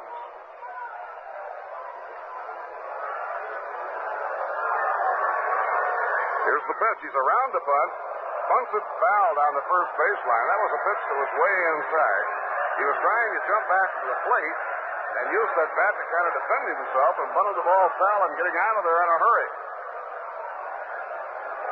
Dave Hillman, who's on the mound now for the Mets, lost a great deal of one season when he was trying to bunt against Hoyt Wilhelm and suffered a broken finger.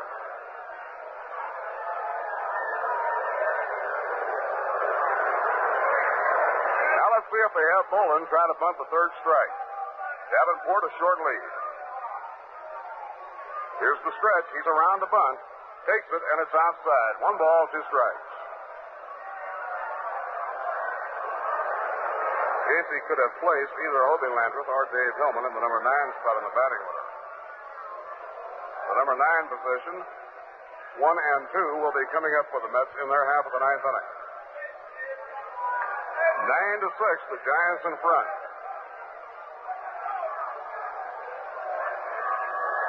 Next pitch. Strike 3 called. He was around the bunt. Took the pitch, a curve by Dave Hillman that caught the outside corner, breaking away from him.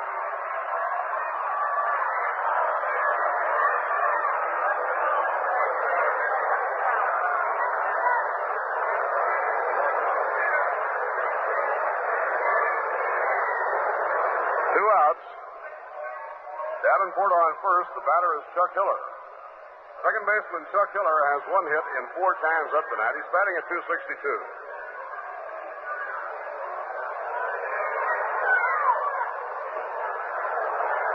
Left-hand hitter. He straddles the plate and chokes up just a little bit on the handle of the bat. Mets figure him to pull the ball, and they go a stride to right. Pitch by Hillman. A swing and a miss on a breaking ball. Strike 1.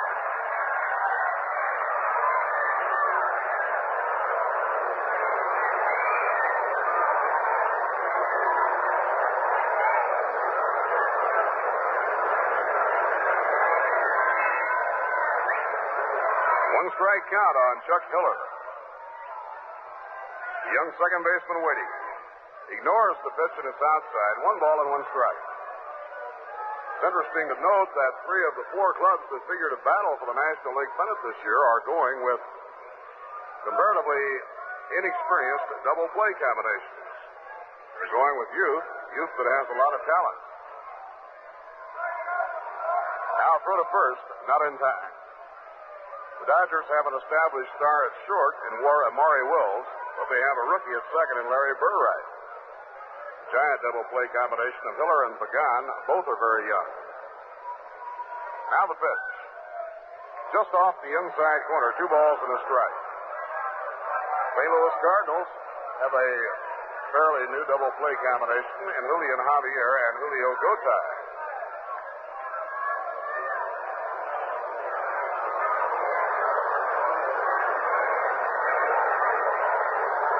Doing 1 count on Chuck Hiller.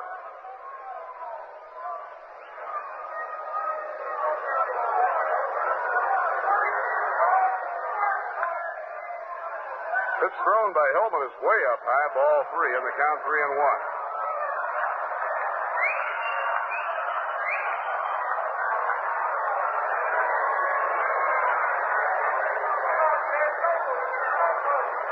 The 9th inning with the Giants in front 9-6. It was a 9-1 ball game, but the Mets battled back and got 5 home in the last of the 8th inning. Charlie Neal doubled in a run. Frank Thomas singled in 2 runs, and Mantilla hit a 2-run homer. Pitching 3-1. He went after it, a foul ball, right straight back, and now it's a full count, 3-2.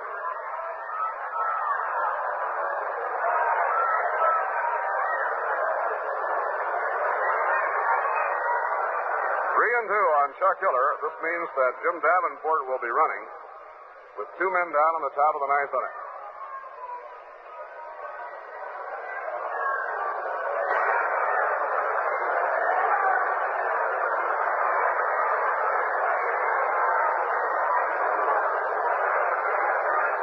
Well, in the 8th inning, the Mets erased the 5 runs the Giants scored in the 7th inning, and in the last of the 9th inning, they'll be trying to go the rest of the way in catching up. Chuck Hiller, feet wide apart. Left-hand batter waiting. Count 3-2. Throneberry about 2 steps behind first. Now he drifts back as Hillman deals. The runner goes and is fouled. No play. Ball fouled into the dirt right by home plate.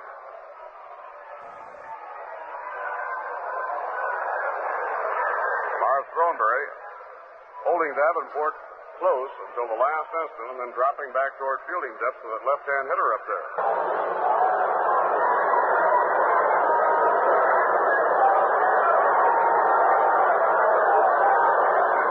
Davenport edging away. There he goes. Here's the pitch. In the dirt, ball 4, and now the Giants have 2 men on. Harvey Keene coming up.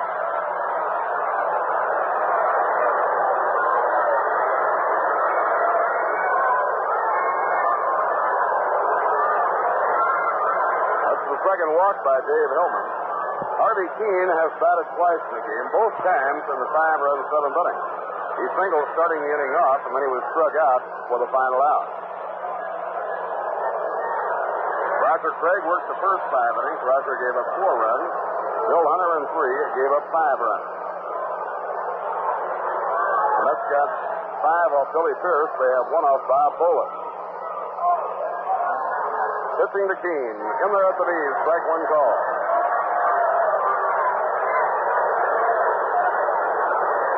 A wonderful crowd of 44,451 sitting in tonight on the excitement of the first game of the series between the Mets and the Giants.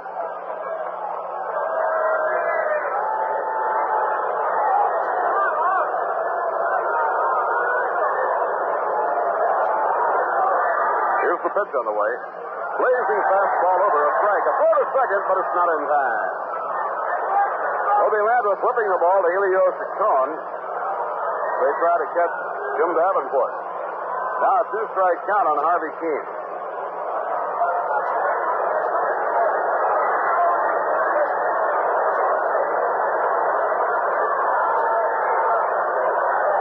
Harvey hitting at 302.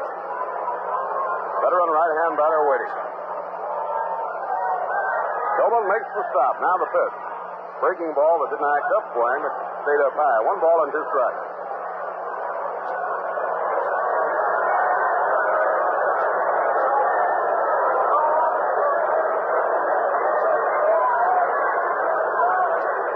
The Giants with 2 men on. Davenport the lead runner on second. Chuck Hiller on first.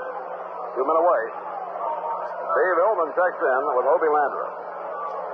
Elio Chacon skated just a bit toward second, and Joe Christopher a little toward right center.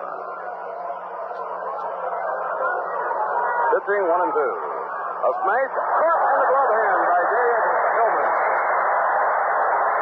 Good stab by Dave Hillman. Keene hit a line drive, and Hillman runs that glove out a little bit to his left, and lo and behold, there was a little white pearl. He had it. No runs, no hits, no errors, 2 left on in the 9th inning for the Giants. So we'll be going to the last half of the 9th. The score at the end of 8 1/2, the Giants 9 and the New York Mets 6.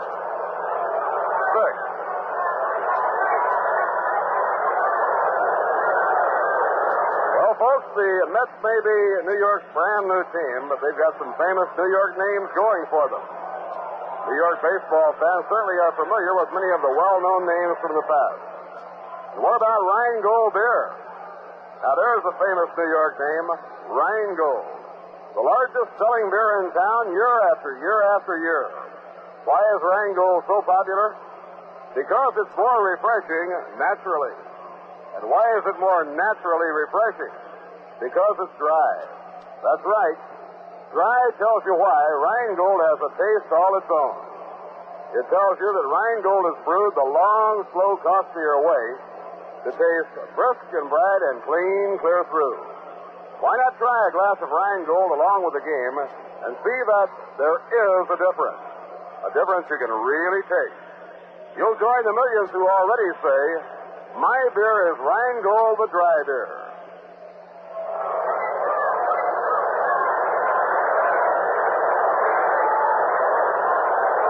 Now, Sammy Taylor is coming out as the pinch hitter in the last half of the ninth.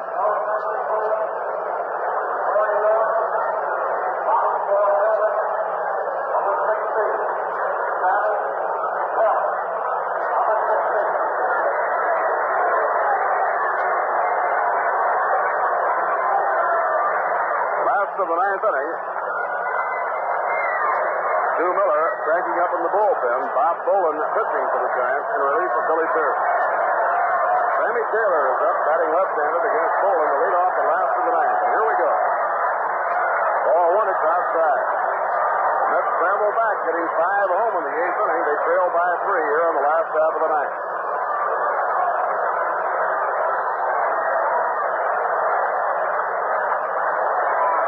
Boland, big right-hander, into his windup. Here's his pitch. Fastball outside. Ball 2, 2-0 on Sammy Taylor. Alvin Dark comes up the steps and is walking to the mound, and he's going to come in with Stu Miller.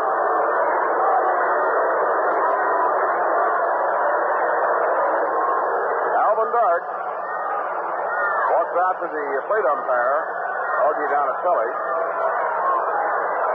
He motioned out to the bullpen as though he wanted Stu Miller, and he does. Here comes Miller.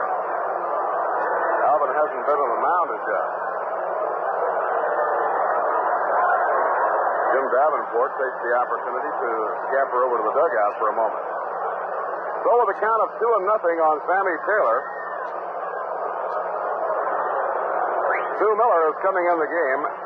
Augie Donatelli has his lineup slip out, looking at it as though Alvin might be contemplating making more than one change as he brings Miller in.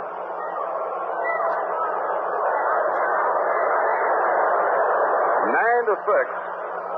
The Giants in front, but the Mets got 5 in the 8th inning. So Stu Miller, certainly one of baseball's truly outstanding relief pitchers, is coming in.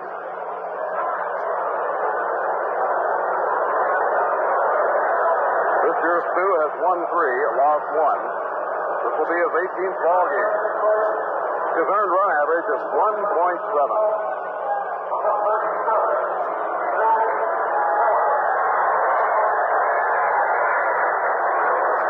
Stu Miller, recognized by the big crowd here at the Polo Grounds, as his name is announced by Jack Lee. We'll have to wait and see how Sammy Taylor makes out before closing out the books on Bob Boland. Boland came in to relieve Billy Pierce in the 8th inning with 1 out. Mantilla, with a man on first, hit a home run into the upper deck. Then Boland got the side out without further damage. So Boland gets credit for 2/3 of 1 inning. At the moment, has given up 1 run, 1 hit, a home run by Felix Mantilla. Walked 1 and struck out 2.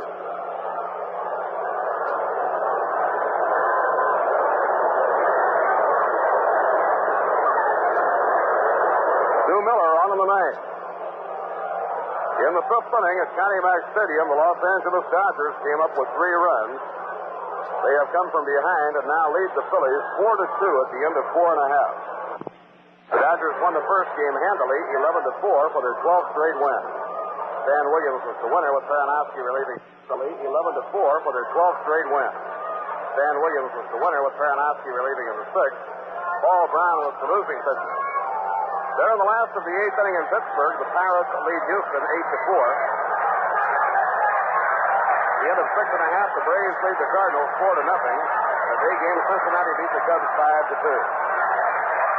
Now here we go. The count 2-0 on Sammy Taylor. Stu Miller. Into his windup. Down goes the pitch. Ball 3 is high. Stu relieved twice against the New York Mets in San Francisco. He relieved in the 7-1 game and in the 6-5 game.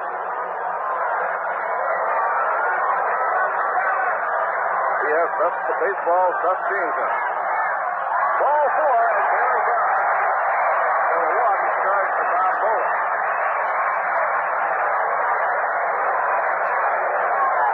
Miller took over with a count of 2-0, and so the walk is charged to Bob Bowler.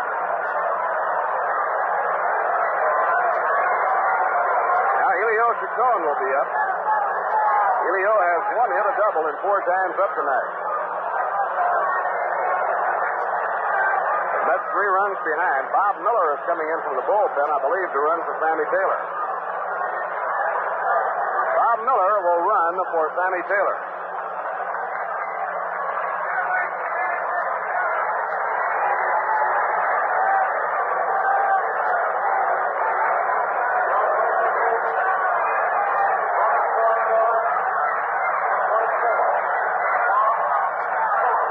Nobody out. Last half of the 9th inning. Pitching the pitch. Delivers. A strike on the outside corner to Elio Chacon.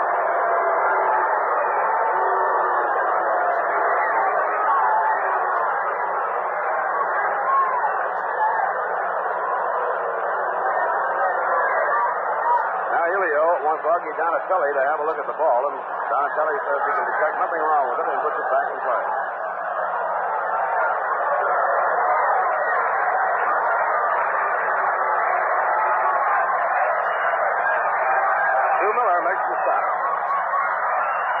Pitch to Chacon, curve that broke a little bit too low. 1 ball and 1 strike. He really broke that one off.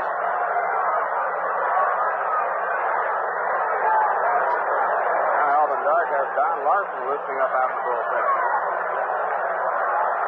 Miller, the third pitcher, used by the Giants. The Mets have used 3. Roger Craig, Bill Hunter, and Dave Hillman.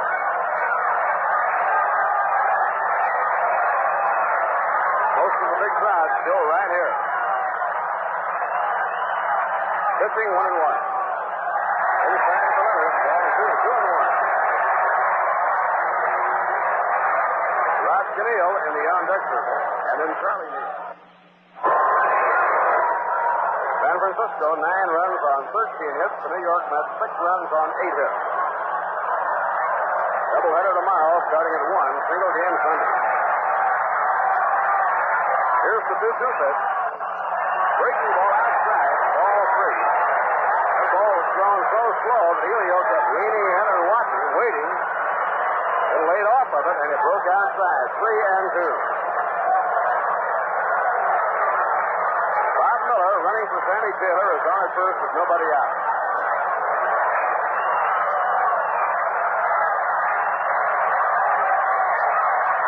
This crowd hoping the Mets can keep it going.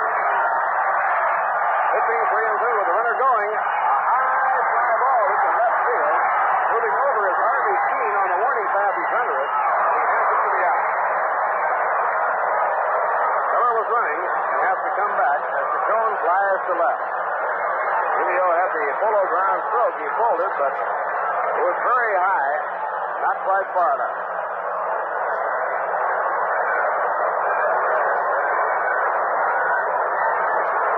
Now, and the batter is Rod Cannell. Rod has 2 for 4, including his first Major League home run.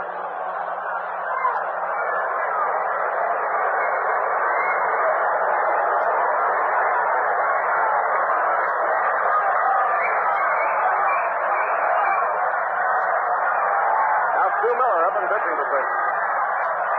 Orlando Cepeda not holding against Bob Miller. He has to hit the dirt to get out of the way. 1 ball and 1 strike. The Dodgers lead the Phillies 4-2 in the nightcap of that doubleheader. Braves now lead the Cardinals 7-0 at the end of 7. And they're in the 9th inning in Pittsburgh now with the Pirates leading Houston 8-4. Here's the pitch on the way. He has to hit the dirt again.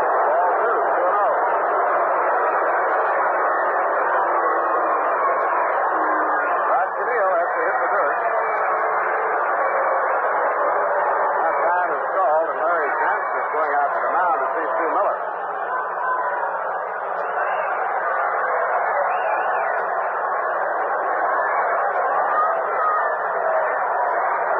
Johnson, the Giants pitching coach, talking to Stu Miller.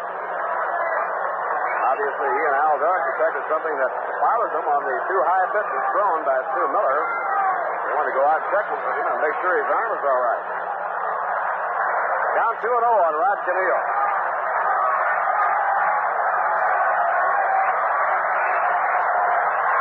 Now the pitch on the way. This is over a strike on the outside corner, 2-1. One time, the Mets were behind 9-1. They got 5 in the 8th inning. It's 9-6. We're in the last half of the ninth.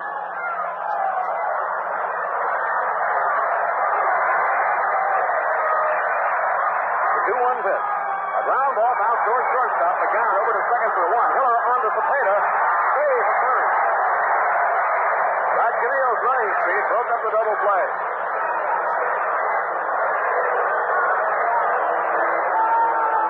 The Mets are down to their final out of the ninth inning, needing 3 runs to get even.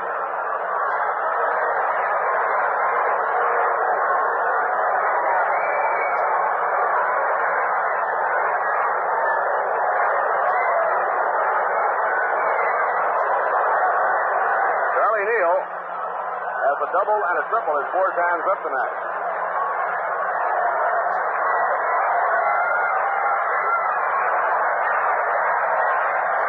Stu Miller on in relief. Here's his pitch to Neal. Breaking ball over. Strike 1 call.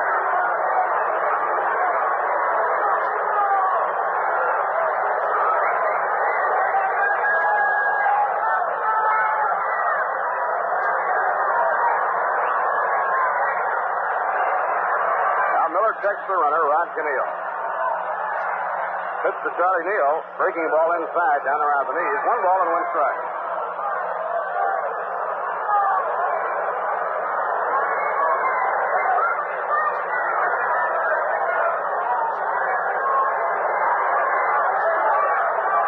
Thomas waiting in the on-deck circle, hoping that Charlie Neal can get on. If he can, Frank comes up with the tying run.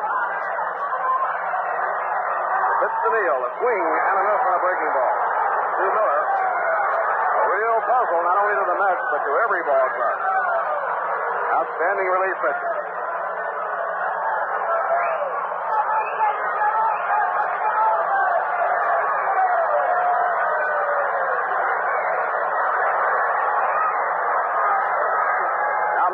On the count. Pitches 1 and 2. A ground ball bounce to the left of the shortstop. To center field. Neal around second. He'll hold up there. And Frank Thomas comes up now, representing the tying run.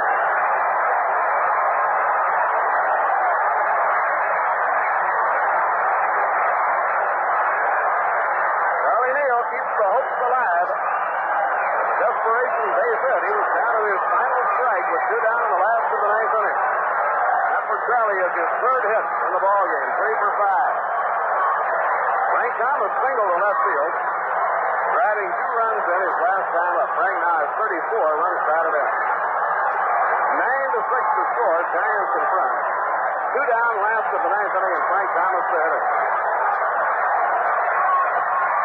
The infield swings way around to left against Thomas, the pull hitter. Left fielder Harvey Keene is really deep. Back toward the bullpen. Pitch by Miller. Way inside, almost right. And time is taken by catcher Tom Howard. He wants to see Stu Miller. While they get together on the mound, we'll take time to pause for station identification. This is WGY's Connect. Bob Murphy with Lindsey Nelson and Ralph Shiner. We're in the last of the ninth inning here at the Polo Grounds. Another thrilling finish. Let's have Thomas the tying run up. 2 men down. Canillo and Neal are the men on base. Here's the stretch by Stu Miller.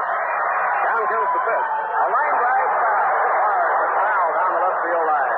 He labeled that one, but a little bit too far out in front. Now it's 1 and 1. It's all over in Pittsburgh. The Pirates beat Houston tonight, 8-4. Roy Faith winning the game in relief. Losing pitcher Jim Golden.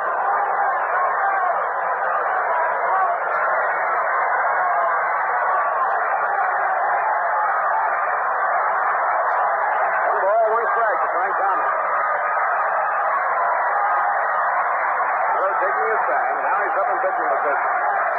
Looks back to second. Now the pitch. Big curve that's inside. Ball 2, 2-1. Big slow curve by Stu Miller, but it's out of the strike zone. 2 balls and a strike. Felix Mantilla, the on-deck batter. Felix hit a 2-run homer his last time up. Thomas standing upright, right on top of that plate, swinging the bat right off the mound. Downfields it, now Coxon. The 2-1 pitch. Swing and a miss. Even after a breaking pitch, and the counter's even now at 2-2.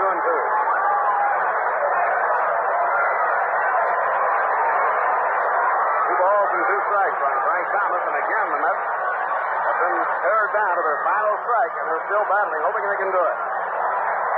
Charlie Neal with 2 down was down to his last strike, and Charlie got a base hit. Miller goes to flat, has his flat. The 2-2 pitch. A ground ball hit down to third, fielded by Davenport. He goes to second, and the game is over. A hard grounder hit down to third, handled by Jim Davenport. He took the shorter throw across to second to get the fourth play for the final out. In the ninth inning for the New York Mets, no runs, 1 hit, no giant errors, and the Mets left 2. Stu Miller coming on to get credit for the entire ninth inning. Bob Boland threw just 2 pitches in the ninth. They were out of the strike zone, and Stu Miller was brought in. So it'll be a save in a relief role for Stu Miller. Now we'll be back with the line score of tonight's game and a word about tomorrow's doubleheader in just a moment. The score, the Giants 9 and the New York Mets 6. Say, here's an idea for a great gift for Father's Day coming on Sunday, June 17th. Give Miles Sir Walter Raleigh pipe tobacco. And incidentally, if you are a pipe-smoking dad, I suggest you drop a gentle hint for someone to give you Sir Walter Raleigh. It's the brand of grand aroma, and 1 pipe full will tell you why. Sir Walter Raleigh smells grand, packs right, smokes sweet, can't bite. Sir Walter Raleigh's good natural flavor comes from a special blend of choice Kentucky burley tobaccos, extra aged to their peak of mildness. And for Father's Day, you can get Sir Walter Raleigh in an attractive gift-packed canister, complete with a special greeting to Dad on his day. So for Father's Day, let Dad relax in a man's world with Sir Walter Raleigh. And now, men, light up and enjoy the quality pipe tobacco, Sir Walter Raleigh. Well, the San Francisco Giants put down a ninth inning uprising by the New York Mets and hold on to win 9-6 in the opener of the series. The Los Angeles Dodgers, by sweeping a doubleheader tonight from the Phillies, could move into a first-place tie with the Giants. The Dodgers won the opener 11-4. They now lead in the second game at the end of 5.5 innings by a score of 7-2. The line score tonight here at the Polo Grounds for the San Francisco Giants, 9 runs, 13 hits, 2 errors, 11 left. For the New York Mets, 6 runs on 9 hits, no errors. And for the New York Mets, 7 men were left on. The winning pitcher, starter Billy Pierce, as he wins his 8th game of the season without a setback. Billy now has started 8 and been a winner 8 times, and he pitched real well. He had things under control over the first 7 innings, seemed to tire in the 8th inning. When the Mets broke through to get 5 runs and drive him from the mound, Bob Boland and Stu Miller came on to finish it up. Losing pitcher was the starter for the New York Mets, Roger Craig. Roger now 2-7. There were 6 home runs in the game tonight, the Giants hitting 4 and the Mets hitting 2. Willie McCovey homered his first 2 times up in the Polo Grounds. He won't want to leave town. Willie Mays cracked one of his 17th he leads the major leagues. Willie also had another hit. Philippe Alou enjoying another big game. Philippe had 3 for 5 for the Giants. And the big home run of the game was hit by Jim Davenport. For Davenport, his 6th homer of the year. It was an opposite field, grand slam home run going into the upper deck. For the New York Mets, Rod Canillo hit his first major league home run. And Felix Mantilla hit a 2-run homer in the 8th inning for Felix, his 4th of the season. The crowd, 44,451. So that's the story tonight from the Polo Grounds. Remember now, the doubleheader tomorrow starts at 1 o'clock. Parking facilities are available at Yankee Stadium as well as the areas around the Polo Grounds, and tickets will be going on sale at the advanced ticket window on the 8th Avenue side here at the Polo Grounds, so we hope you're planning to be on hand. Jay Hook and Vinegar Ben Mizell for the New York Mets against Jack Sanford and Jim Duffalo of the San Francisco Giants. Well, that wraps up another New York Mets game. We certainly hope you enjoyed it. Rheingold enjoyed bringing the game your way. Tomorrow we'll be on at 12:55 with a doubleheader. Hope you'll be right here at the Polo Grounds. This broadcast, like all New York Mets broadcasts, came to you through the courtesy of Liebman Breweries, Brooklyn, New York, and the Brown & Williamson Tobacco Corporation. Right now, I'd like to remind you to enjoy cool cigarettes. You'll feel extra coolness in your throat when you come up to the menthol magic of cool. Now, this is Bob Murphy saying so long for Lindsey Nelson and Ralph Kiner, for our statistician Joe McDonald, our producer Joe Gallagher, and our engineer Charlie Rabb, and for Rheingold. Rheingold Extra Dry. Those two little words, extra dry, tell you why Rheingold is beer as beer should taste. Why Rheingold is preferred by more New Yorkers than any other beer. Rheingold is brewed from the very choicest ingredients, brewed the long, slow, costlier way, for flavor that is brisk and bright and clean, clear through. So fill up your glass with an ice-cold, refreshing glass of good Rheingold Extra Dry. Final score, the Giants 9 and the Mets 6.